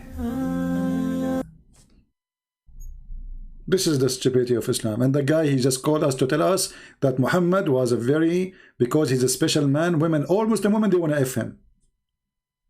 All Muslim women, they want to F Muhammad. And you are telling me why I don't feel lucky, why I did not come as a prophet for Allah. I mean, what's wrong with me? Why Allah did not choose me to be a prophet? And I will do that job. I will be sitting reclining in my chair. And women, they come by thousands. The praised one, the praised one, the praised one, CP, the praised one. We want to do boom boom with you. And the CP says, okay, hold on. Only pretty women, okay? Think carefully. Only pretty women. If you are not pretty, get Betty. Pretty are welcome. Not pretty, Zori. What a stupid cult. I want to say thank you guys for being here. I hope you have a good time. At least this guy, he have the guts to call me. And it's not his fault that Islam is stupid. He's a nice guy at the end of the day, you know. I have nothing against him as a person. You know, he's a gentleman. He's a nice. He's not rude. He's not etc. But as you see, this is what Islam is about. Who can fix this cult? Nobody. Right? Okay. Jordan Peterson. Who is this Jordan person? And you know, the Muslims, they seek fame, so they interview supposedly famous ones. And what, here we go. Already they interview the guy who is Antichrist, and he got them busted. He told them that the Messiah, he thought he is the Messiah, which means Muhammad is a liar, because the Quran says that he is the Messiah. So Muslims always, they do stupid interview, and the more they do interview, the more they get their prophet busted. They are obsessed with famous people. Obsessed. They are not even making interview with Muslims. They are seeking atheists, seeking people who don't believe in God, for they are desperate for power, for fame, for money. But nobody want to tell us the truth about his prophet. Atheist is the helpers of Muslims today. What a shame. Garbage in, garbage out. Thank you for being here. May the Lord bless you. And don't forget to salute the moon god as our friend agreed to call him. Take care. Christ is Lord. Islam is a scam. And we prove it every day. Don't forget to subscribe to my account, Arabian Prophet. I have the link in the info. So please click in it, because soon we will start going live in that channel, not in this one. We will put this one for asleep for some time. Just take a note. So if you don't see us coming here anymore, that because you are going live in the Arabian Prophet channel. And the link is in the info. You can click in the info. You will find the Arabian Prophet channel, so you can subscribe. All right? God bless you, and see you soon again. Take care.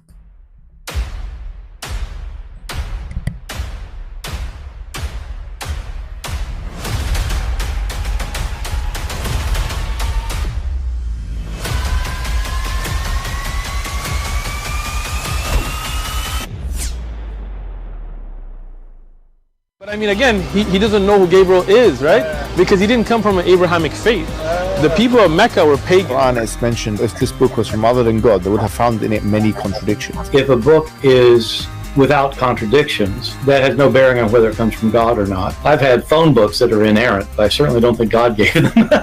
That we believe without understanding. The brother asked a very important question, that most of the scholars say that listening to music, watching movies, and most of the television programs, they're haram. So how can we have fun? Let me tell you, brother, at the outset, that having fun is permitted in Islam as long as the fun is halal fun. That the standard narrative has holes in it. The Prophet tells us because Satan or the devil sleeps over our nostrils. Those who oversleep and not pray Fajr on time, Satan urinates in their ears. I really do think Jesus was crucified and that he really was dead and buried. He thought that he was a son of God in the sense that he was specially chosen by God. I think Jesus really did think he was going to be the Messiah, the future king of Israel. I mean, that is, after all, why they crucified him,